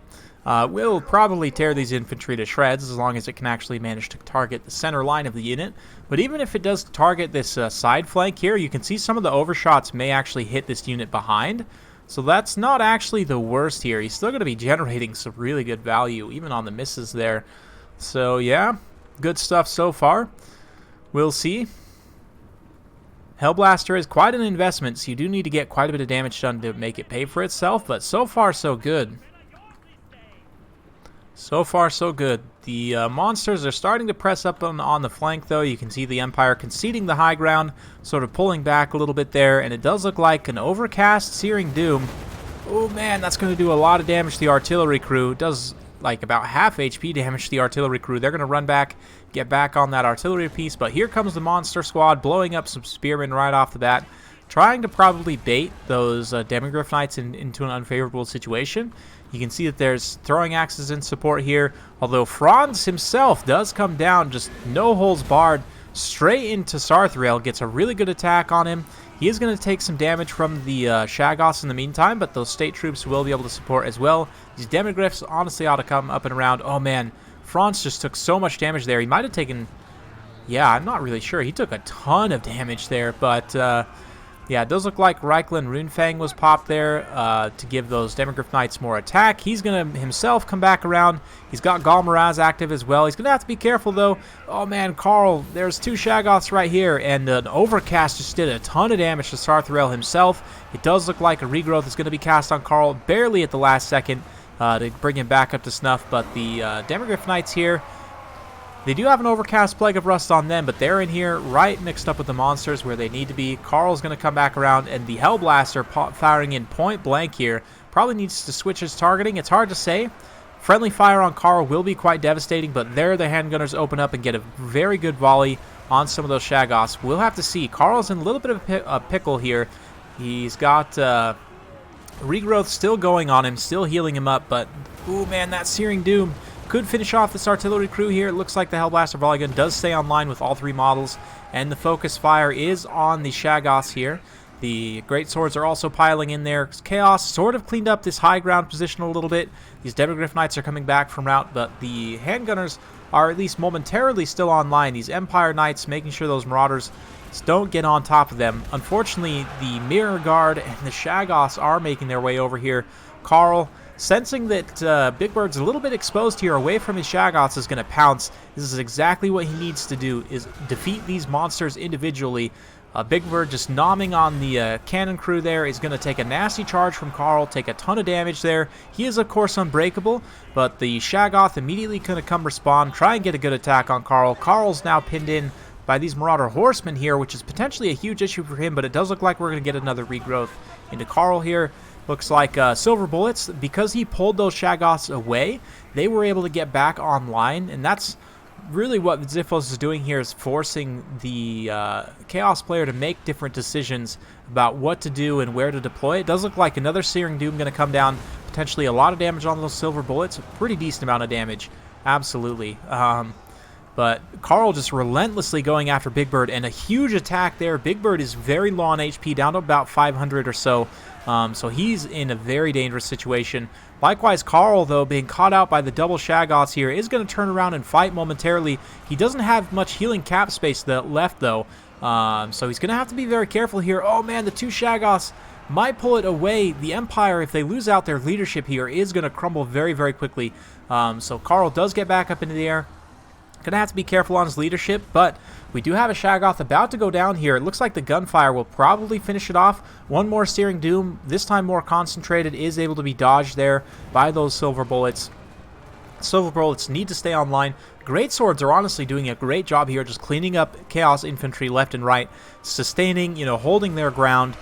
We do still have quite a few Great Swords and Spearmen left hanging around various pockets here. So yeah, Silver Bullets, if they can stay online and keep shooting these high-value targets, the magic damage bullets aren't going to do much to Big Bird. They will do a minuscule amount just through volume of fire, though, when he's this low. I do understand wanting to take him out there.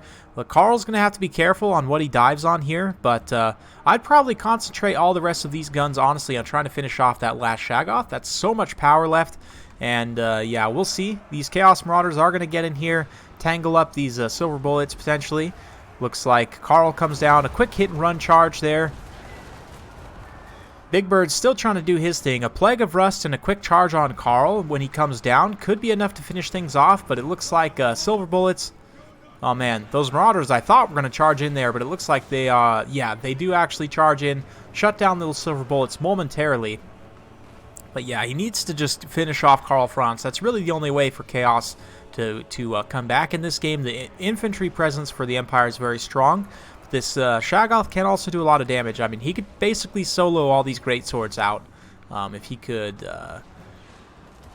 just finish off Carl here. But it's easier said than done, especially as Carl's very wisely picking and choosing his engagements here. Again, the magic damage bullets from the Silver Bullets are going to do almost no damage here to Sarthrael, but almost no damage is still some damage, especially in this late game situation.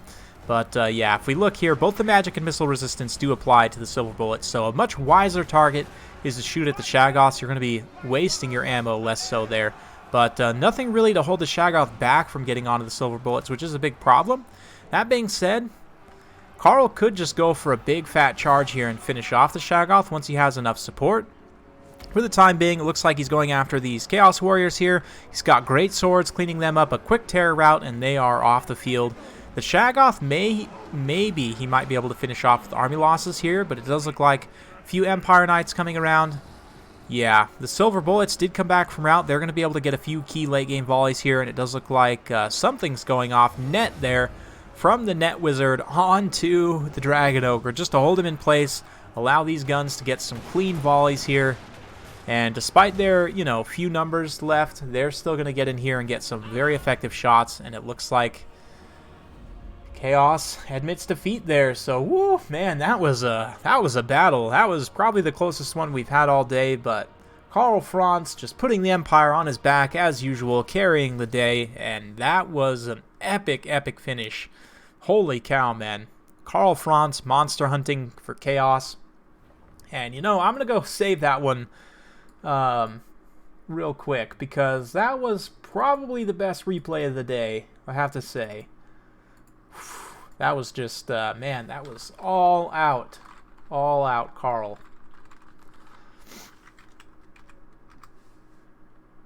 Whew. Good old Steel, Faith, and Gunpowder, absolutely. 143 kills. Yeah, those great swords did a great job. Ha, no pun intended, but...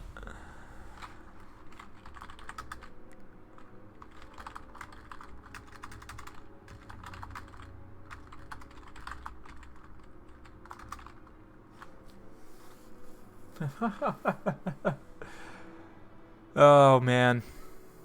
Fun times. Hope you all enjoyed.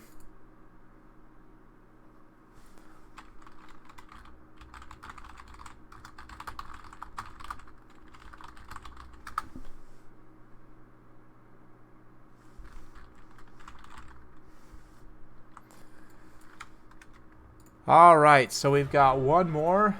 Mookip, you're here, right? Yeah, Mookip's here. Okay, Mookip, you're up next. And then after that, we're going to do a special 2v2 where I'm going to jump in with Xiphos here, the king. And together, we're going to take on two more viewers. So, yeah. Cursed regrowth. Yeah, that regrowth, man. That double regrowth was super clutch.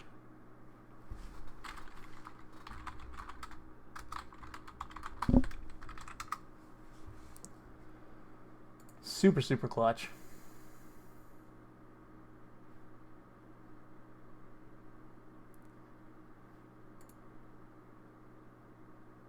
Okay, let's see here. Da-da-da-da.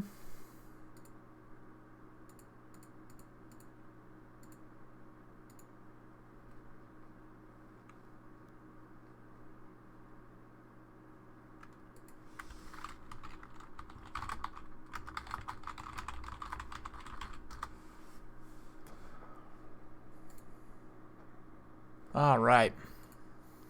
That was a great victory for the Empire, though. Very, very proud. Very proud. Anytime the Empire can get a win, especially like that, with Carl just carrying super hard. Granted, those guns carried pretty hard, too. Those silver bullets were very key, for sure. So, yep. Yep. Good old Steel, Faith, and Gunpowder. Absolutely. Oh, yeah. Oh, we're getting close to the end now.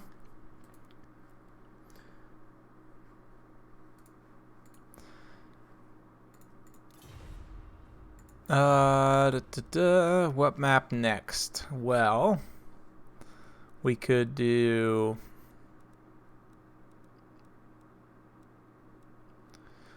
Let's do...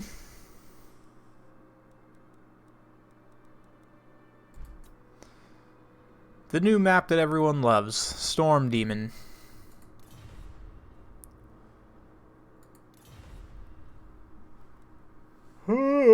Getting a yacht attack now. Gotta wake up. We're not done yet. Almost. Not quite, but almost. Da, da, da, da.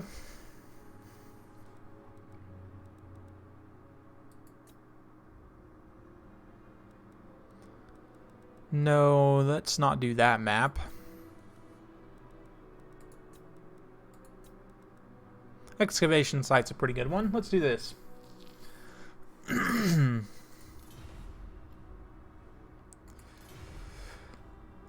Alright, maybe we're going to see some high elves now.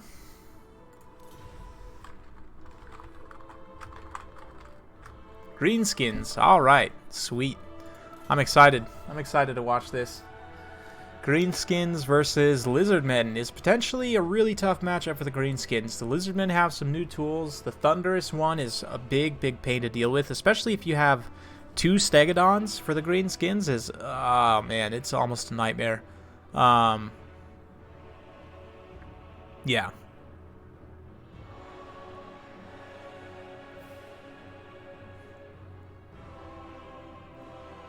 Yeah, it's like if you bring either Mazdamunich or Tehenowin on their big dinos, and then you bring Thunderous one, it's just really hard for the Greenskins to deal with, especially if you have like a couple of mobile Ripperdactyl squads running around, ripping apart, rear charging and stuff. Yeah. AP Doom Divers, that's true. Doom Divers do have it better AP stats now, so you could take them actually in this matchup. Yeah, the Greenskins actually got some nice changes. Wasn't as much as I would have liked. I still think that Wa is not. It needs to be a melee conditional, or sorry, a non-melee conditional recharge. But yeah, it helps. Spider better stats. Yeah, the Spider got better stats in anti-large, which helps. Definitely, especially in certain matchups like against Bretonia. Oh man, double Spider is going to make its way back. I think we'll see. As a counterpoint to that, you know, Alberic with his AoE anti-large makes Bretonia a bit better against big armored stuff as well. So yeah, we'll see. We will see.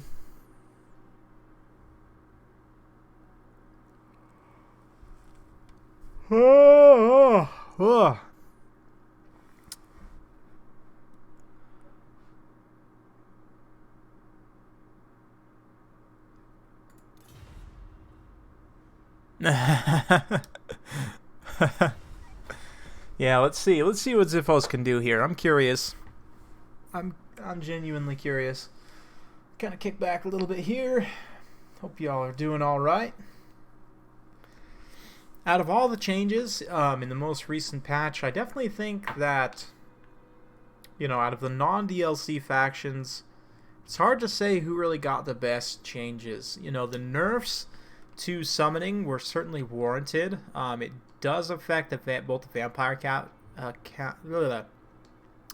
both the vampire counts and the vampire coasts, obviously, quite a bit.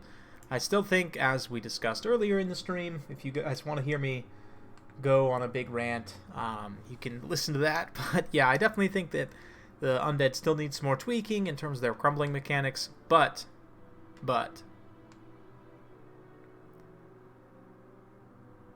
as far as who got the best buffs, it's hard to say. I mean, there weren't honestly that many huge buffs. I think the Dark Elves actually, maybe, the Canine Assassin buff and the Cold One buff. I think the change to Enrage makes Cold One Chariots a lot better. It makes Cold One Knights a lot better.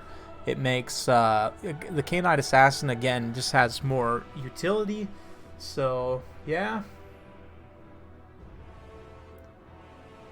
Greenskins is not the worst, you say. I don't know. I don't know. I need to do some more playtesting myself. I need to do a lot more playtesting myself, and I need to watch a lot more games also to really determine who's going to be on top. But it's tough to say. Greenskins could potentially end up being on the bottom just because they have quite a few matchups now that are really hard. But no Dark Elves all stream. You are correct. Yeah. You are correct. We have not seen a single Dark Elf. I think that's okay. As few elves as we can have on the stream, that's okay with me, right? Dark elves, high elves. We did have one wood elf game, but we haven't had any of the other elves, which is fine. That's totally fine with me. Totally fine with me.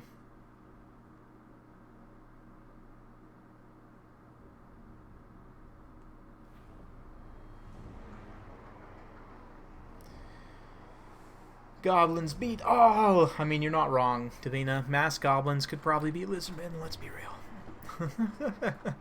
Maybe not, but we'll see. I don't know, Zero. I think Chaos are still very strong, but they definitely have some struggles for sure. They don't have as much flexibility as other factions have, certainly. That wood elf game doesn't count. Yeah.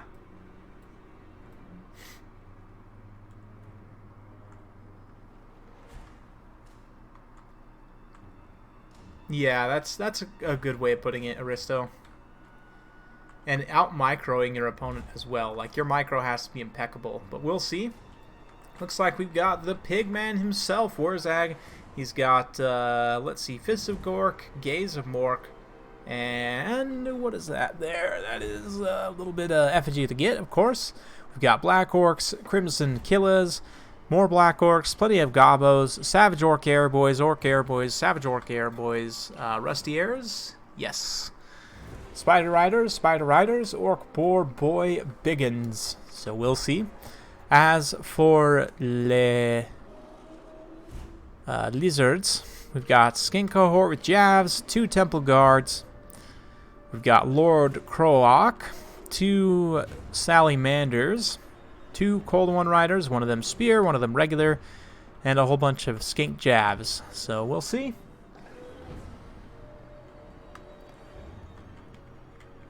We will see. No Arcane and Forging, but we do have a Saurus Old Blood here who's all angry. It's a lot of big dinos to deal with.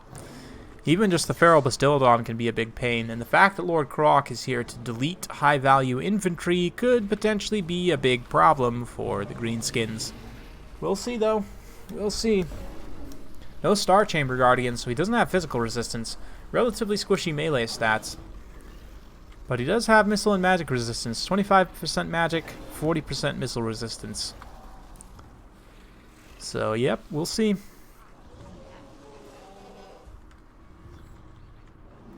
No Stegodons. Very interesting. I think Stegodons are a must-pick in this matchup, personally. But, well... Stegodons, I guess the Carnosaur is pretty decent as well. I just don't think that you're necessarily at risk of facing a lot of big anti-large threats that would require the Saurus Old Blood or the Feral Carnosaur.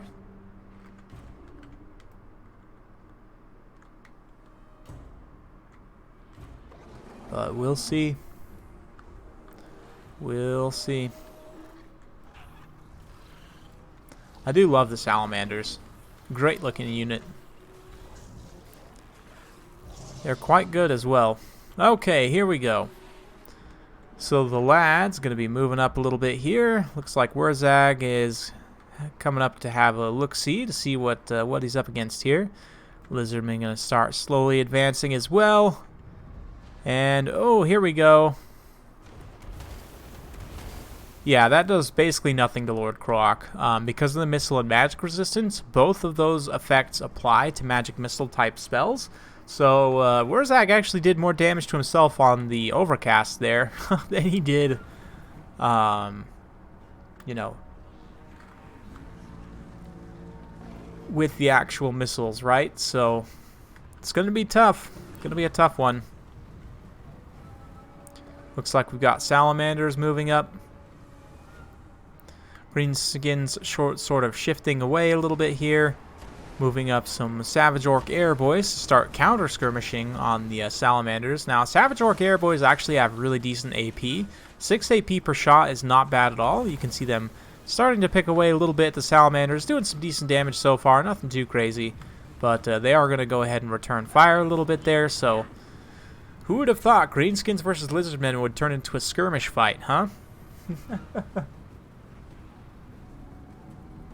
Old Bloods are cool. Well, good old Walmart croc car. Uh-oh. Here it comes. Here it comes. Deliver us. Oh. Didn't do a whole lot, actually. Probably a bit of a waste of Wind's magic there. But, yeah, this skirmish fight is going to get a bit nasty here. As the Skink Javs pull up, we've got Salamanders doing their thing. Yeah, the Skink Javs are a little bit overextended here, but here comes the Wa. The Crimson Kill is going to run in, start to just lawnmower some of these Skinks. You can see immediately like 5 or 10 of them get cut down there. The Bastillodon's going to go ahead and countercharge. You can see all across the line here, Black Orcs and Goblins getting into the line here. Starting to mow through some Skinks. We've got another Deliverance going to pop off on the Rusty Ares. Will he see it in time? No, he doesn't, and that just blows up like half the unit right there. That does so much damage. But Effigy to Get has gone down on the Saurus Old Blood. He is taking a lot of damage here from this Overwatch fire. All these Savage Orc Airboys, again, that AP is very, very good here. And he also had the Armor Sundering effect briefly on him. The Rusty Ares unfortunately did rout, and also very unfortunate, that Magic Missile effect mostly just missed there. But unfortunately, the Crimson Killers just got absolutely ground through in return. So a bit of give and take here. But if these Orc Errors can carry for a while and let these Savage Orcs, and Black Orcs and things work through some of these units in the center, could potentially be pretty close at the end of the day. We'll see. The Salamanders are a pretty big threat, though. You can see the Orcs starting to focus fire on them a little bit more here as well. The damage resistance buff is currently active, so the Supreme Shield of the old ones going to be preventing a bit of damage there. But yeah, we'll see. Salamanders, they are able to provide some really good return fire, but once that shield drops, they are going to be pretty vulnerable. Speaking of vulnerable, Wurzag needs to get the heck out of dodge before all these angry dinos realize what's happening. And another Deliverance of Itza here, going to get a few of these boys. Oh, yeah, it doesn't actually do a whole lot to the Orc Air boys. That must have been the lesser version of it. But, yeah, Wurzag getting really aggressive here, going after... Is he on foot? Oh, no, he's on his boar. That's what I thought. But, yeah, Spider Rider's going to come in, stop up these Cold One Riders, send them into an enrage. Unfortunately, the Salamanders are able to sit in a bit of a defensive position here and continue to fire. That being said, we do have plenty of healthy Black Orcs as well, so things are definitely pretty even at this point. As long as Wurzag can keep himself from getting killed by Temple Guard, things should go okay. Looks like we've got Fists of Gork here on these Black Orcs. That is going to actually provide a damage debuff against Lord Croc because of his magic resistance. But of course, they will cut through those Temple Guard much more efficiently. These Black Orcs need to come rear charge here, get these Goblins to start forcing those Salamanders off as well. But yeah, the Missile Kite from the Greenskins is pretty real right now. The Orc Airboys kind of having to fan out in a big wide arc and shoot these Temple Guard all in the back. Unfortunately, there are some Cold One Spear Riders here marauding in the back line that are having a grand old time. Looks like some Gobbo's going to come in with the Orc Biggins to support here, but the Orc Biggins will honestly just get pounded there. That's really not a great situation for them. But we'll see. Balance power is starting to slip slightly in the favor of the Lizardmen here, but certainly not out of reach. Ooh, man, this is nasty. These Black Orcs are going to get collapsed on from both sides, and a big Deliverance of Itza going to go and do a ton of damage here. Yeah, it just wrecks those Black Orcs. Oh, man, that's so painful to watch. Wurzag doing his best. The Missile Kite of the Greenskins is doing okay in the back line. Looks like they're going to turn fire on those Cold One Spear Riders, realizing that's the greater threat at the moment. This unit of Salamanders actually was dealt with, so like I said, Greenskins still hanging around here. They're not going to go down without a tough fight here. And it does look like we've got some Spider Riders coming in here as well. They're going to desperately just try and keep these Temple Guard from getting in and getting into those Savage Orc Airboys there. These Orc Airboys doing a great job finishing off the Cold Ones. The Cold Ones, even enraged, will get in here and get some good damage done. But the Savage Orc Airboys do have WA active. WA being popped all across the field here. Going to buff up all these troops. These Black Orcs that got blown up are still fighting, just barely routing off now. And definitely paying their dues, absolutely. But we'll see. It's going to be a lot of kiting and shooting at this point. But there are still plenty of arrows left. You can see the Savage Orc Airboys here are completely secured now. The Temple Guard are in a dangerous missile zone where they can get shot from multiple angles. They're trying to retreat from there. These last few Black Orcs holding out in the mainline engagement, finishing off that Feral Bastillodon, finishing off this Skink cohort here. And here comes one more missile from Wurzag. You better not miss this time. Oh, and a full contact hit there. Just did a bunch of damage to the Saurus Old Blood. He's going to now chase after Wurzag, and this is a good bait. Ooh, an effigy to get, pins him in place. Now the missiles can continue to focus on the Saurus Old Blood. If he finishes off the Saurus Old Blood here, this honestly could turn back. The effigy to get itself is doing quite a bit of damage, and just a couple volleys here. I think Xiphos just pulled this one out. The Saurus Old Blood goes down to the effigy to get, and that is it, I want to say. These last few Black Orcs holding out in the center, going to fight tooth and nail to try and finish off those Temple Guard, but I just don't think that there's much after that. Yeah, you literally missed like the entire stream, almost Wicked. But hey, it'll be going up after the fact, so you can catch it then. One more magic missile unleashed on Lord Croc, and he is just getting mowed down now, despite his missile and magic resistance. But yeah, that's going to be it for the Lizards. And a very nice victory by Xiphos. That was a thing. Wowee. Holy cow. Another excellent, excellent battle. And the boys are able to carry out a win there to the end of days. And yeah, I'm also going to save that one because that was another great one. No. Let's see. There we go.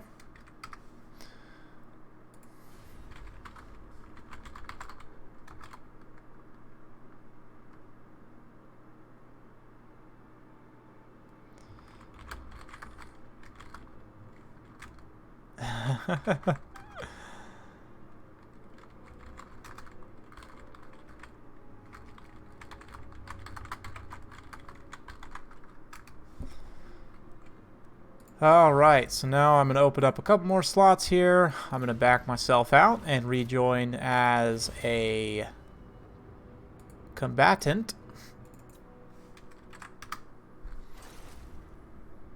And we'll get him in there.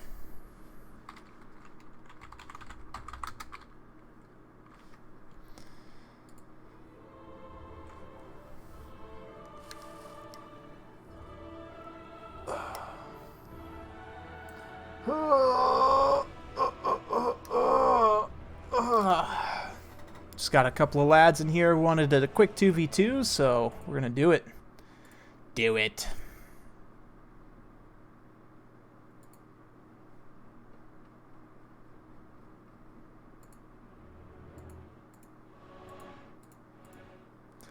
Let's see. Get this closed out. I got like a million windows open right now. Okay.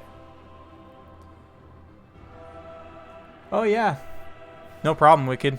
No problem.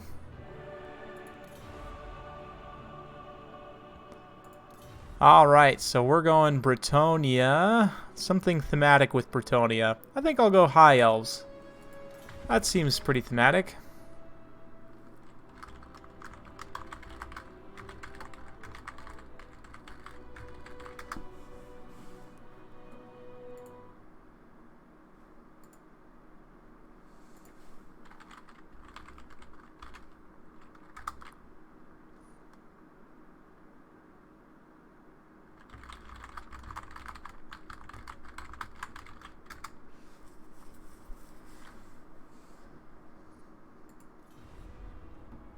Okay.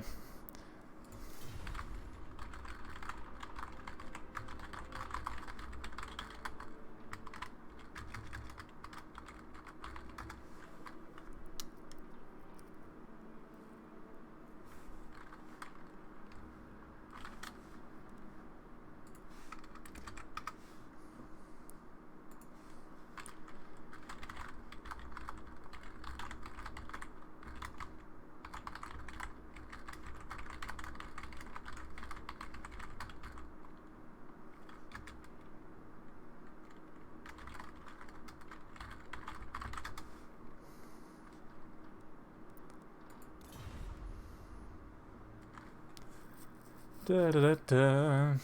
All right.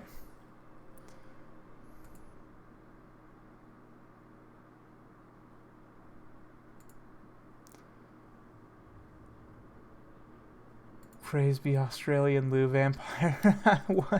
What are you on about now? Empire Captain.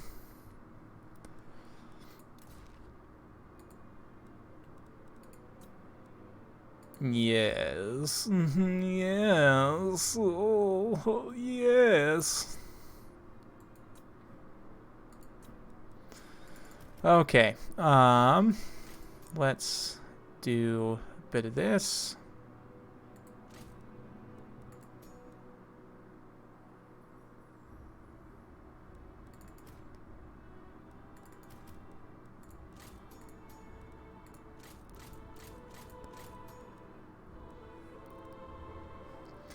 Okay.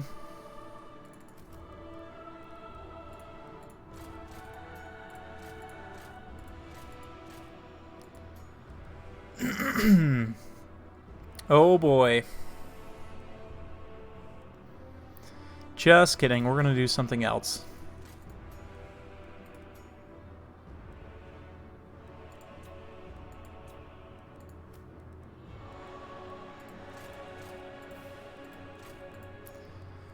Da, da, da, da, da.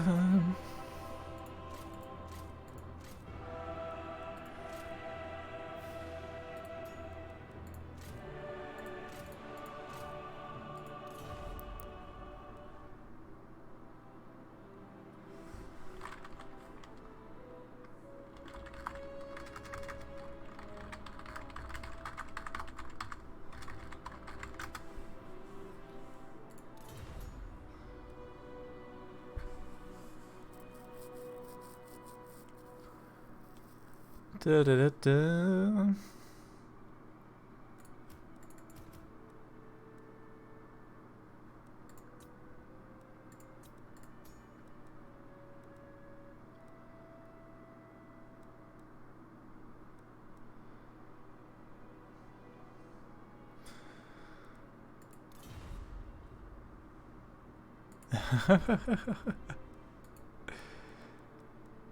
Oh yeah, Ziphos being very thematic here.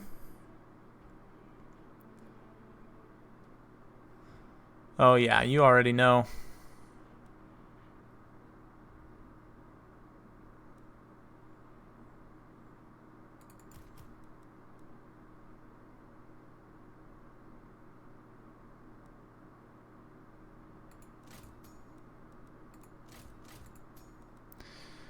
Okay, let's see what else we want to do.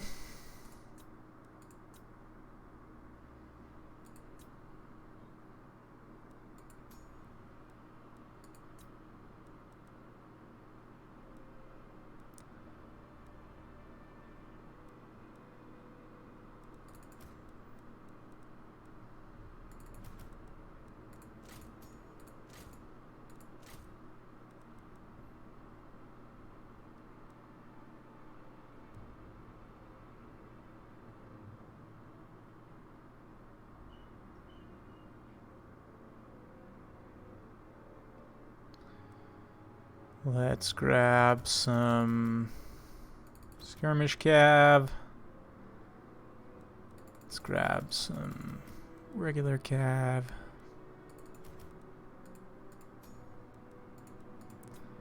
Alright, this seems nice and thematic.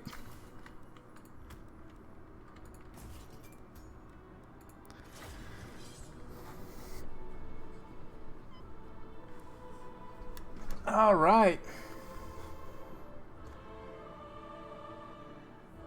Peasants with AP baguettes and garlic. Oh man. Food plus high elves.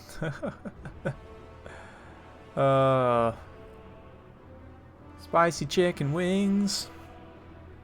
Oh yeah, you already know. You already know.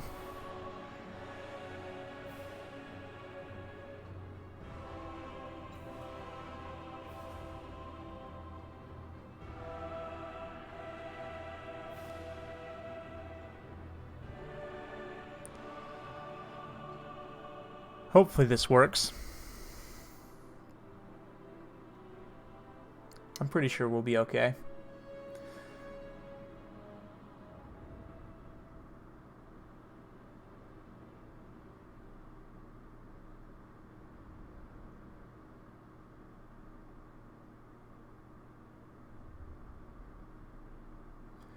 Alright. Looks like we're loaded in just about. We're back on the excavation site, which is totally fine. I'm cool with this map. It's a fun one. Nice and thematic. And let's get the screen blocker out of the way. And there we go. Alright.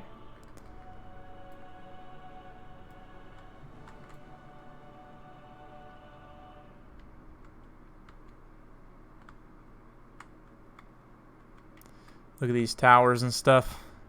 Into this deep pit of Skaven grossness, I'm sure. Sure, there's Skaven down there, no doubt.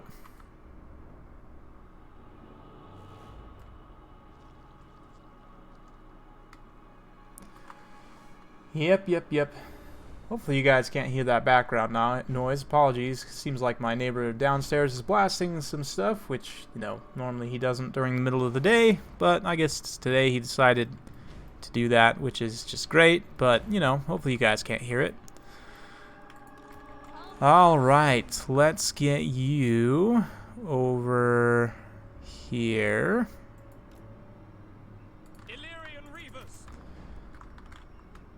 Put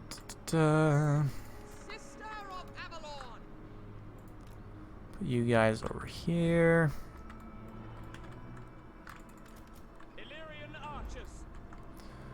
Oh, how do we want to do this? Handmaiden of the Everqueen. Fireball. Illyrian Reavers. You guys aren't Illyrian Reavers. Stop lying. You dragon princes. Oh.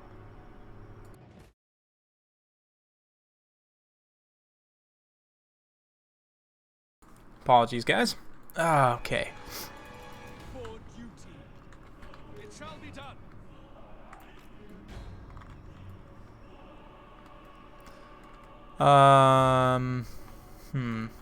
Yeah, I can kind of use my light cap to just bait him in here in the center. Illyrian archers. Can I be praised? Let's actually do this. We'll put you there, you there. Let's put you guys on skirmish mode in case I'm a potato and I forget to micro you. Alright.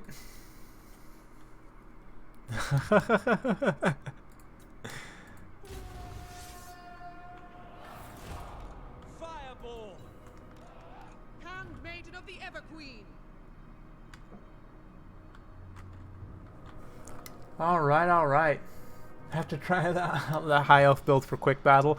I don't know how this would do in a real battle, but against certain factions it might do okay. Battle call. Against very, very light factions it might be okay, but...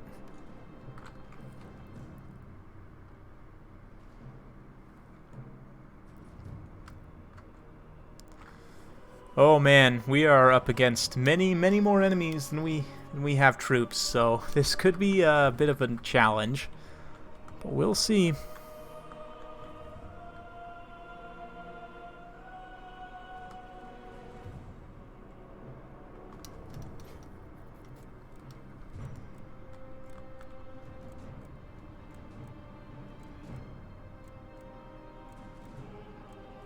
We'll see.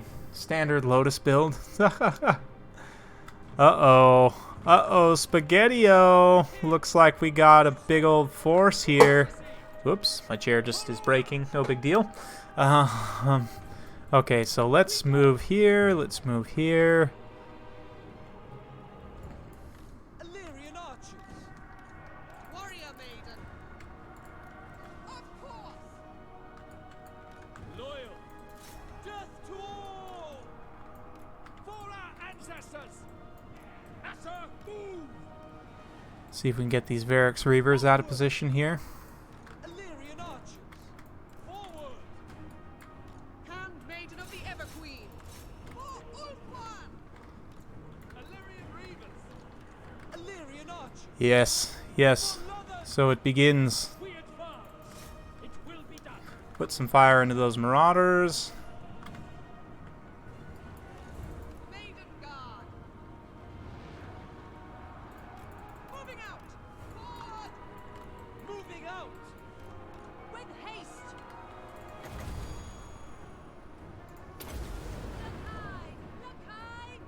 Whoops, my dragon princes totally got caught by some hex wraiths back there. That's great.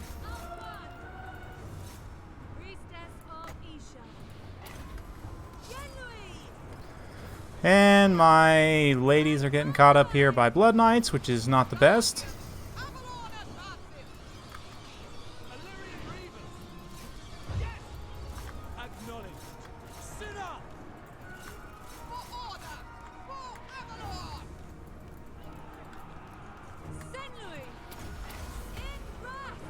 Well, we managed to wipe out those hex wraiths real quick with those magic attacks, so that was great. Dragon princes, defending order. Let's pull back these guys. You guys can get in here and just start doing your thing. Let's pull these dragon princes back.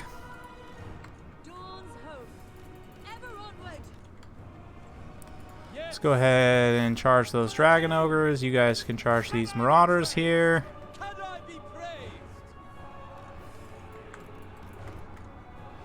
You guys can charge there, charge there. You guys can pull back.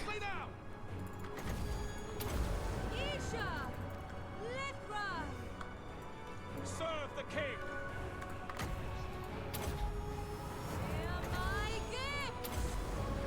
Dragon princes, serve the king. Need to get you guys out of there. You guys can focus fire there. For order. Battle calls. Advance. Handmaiden of the Everqueen. I have my order. Asorian willing. We go. It will be done. At once. Without question. Okay, let's get over there. You guys can pull back. You guys can keep going over here. Isha, guide me. Alariel the Everqueen. I will. Yenui! Sail! Nice, I think we got those rat ogres down. Unfortunately, we did lose a couple grail knights over here. But let's focus on those blood knights. Oh man, those dragon ogres do not want to die, huh? Fireball. Acknowledge. Come on, Reavers. I've not been microing them super well, which is probably going to cost me the game. The Everqueen. Look high! Look high! Look high! Attack. With Come on, we can finish them. Isha! Lithra! Battle calls. We don't have any terror, which is becoming a bit of an issue. Asa, attack. See if we can get a rear charge here. Everqueen. Servant of light. This healing death blob is disgusting. But it is holding. Jason them! Archaon's angry. Alariel the Everqueen. Touch and wither. Onward! Draw back. Yeah, these dragon ogres, man, they are just holding. I don't know what's going on. 44 melee defense? That's crazy. You would think they die a lot faster, but I don't know. I guess my guys just aren't making contact with them or something. But yeah, my entire force is basically dead at this point. We are winning though, because Britonia is, you know, carrying super hard. Guided by light. If I could possibly bail out some of my stuff, that would be great, but we'll stay fighting these dragon ogres here. Yes.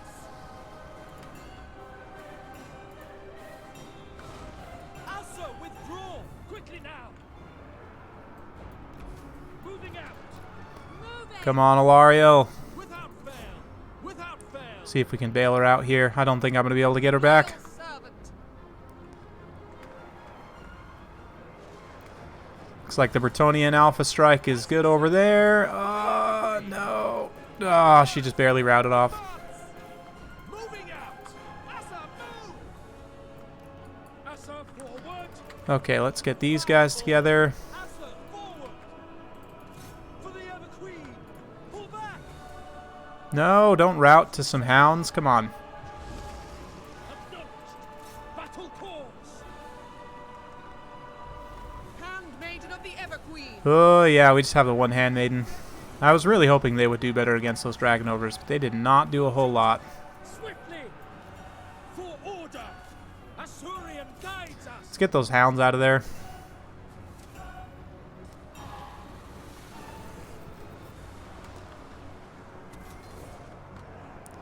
I think we got this. Advance! Asher, advance! Forward! March! Sisters, with me! Avalon is ready. It will be done. Apace! Move! All right, let's go charge those Chaos Warriors. You can also shoot Manfred. Delay. See if she's even shooting. It says she's shooting, but is she actually shooting? Jury says probably not. Advance! Handmaiden of the Everqueen. We will obey. March! Advance! Oh, man. Yes. Yes, this cav spam against zombies is the worst. For Lothar! We go!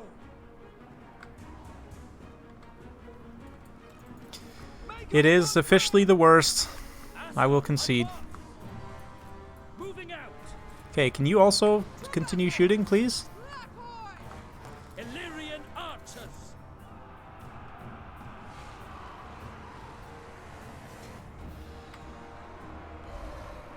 It shall be done! Sail! Quickly now! Restoring order! Understood! Loyal! Onward! Attack!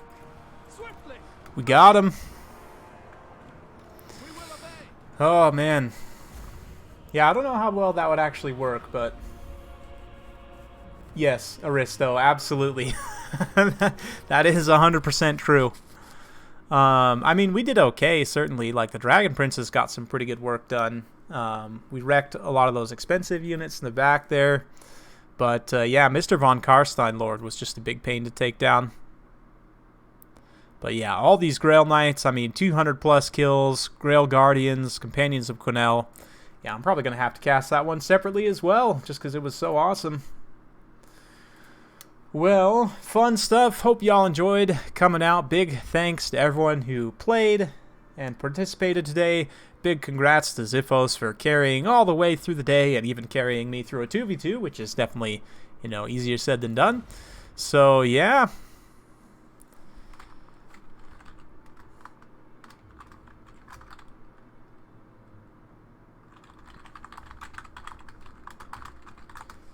So, we'll see you guys on the flip side. Oh, and my game just crashed, so it's really over now. All right.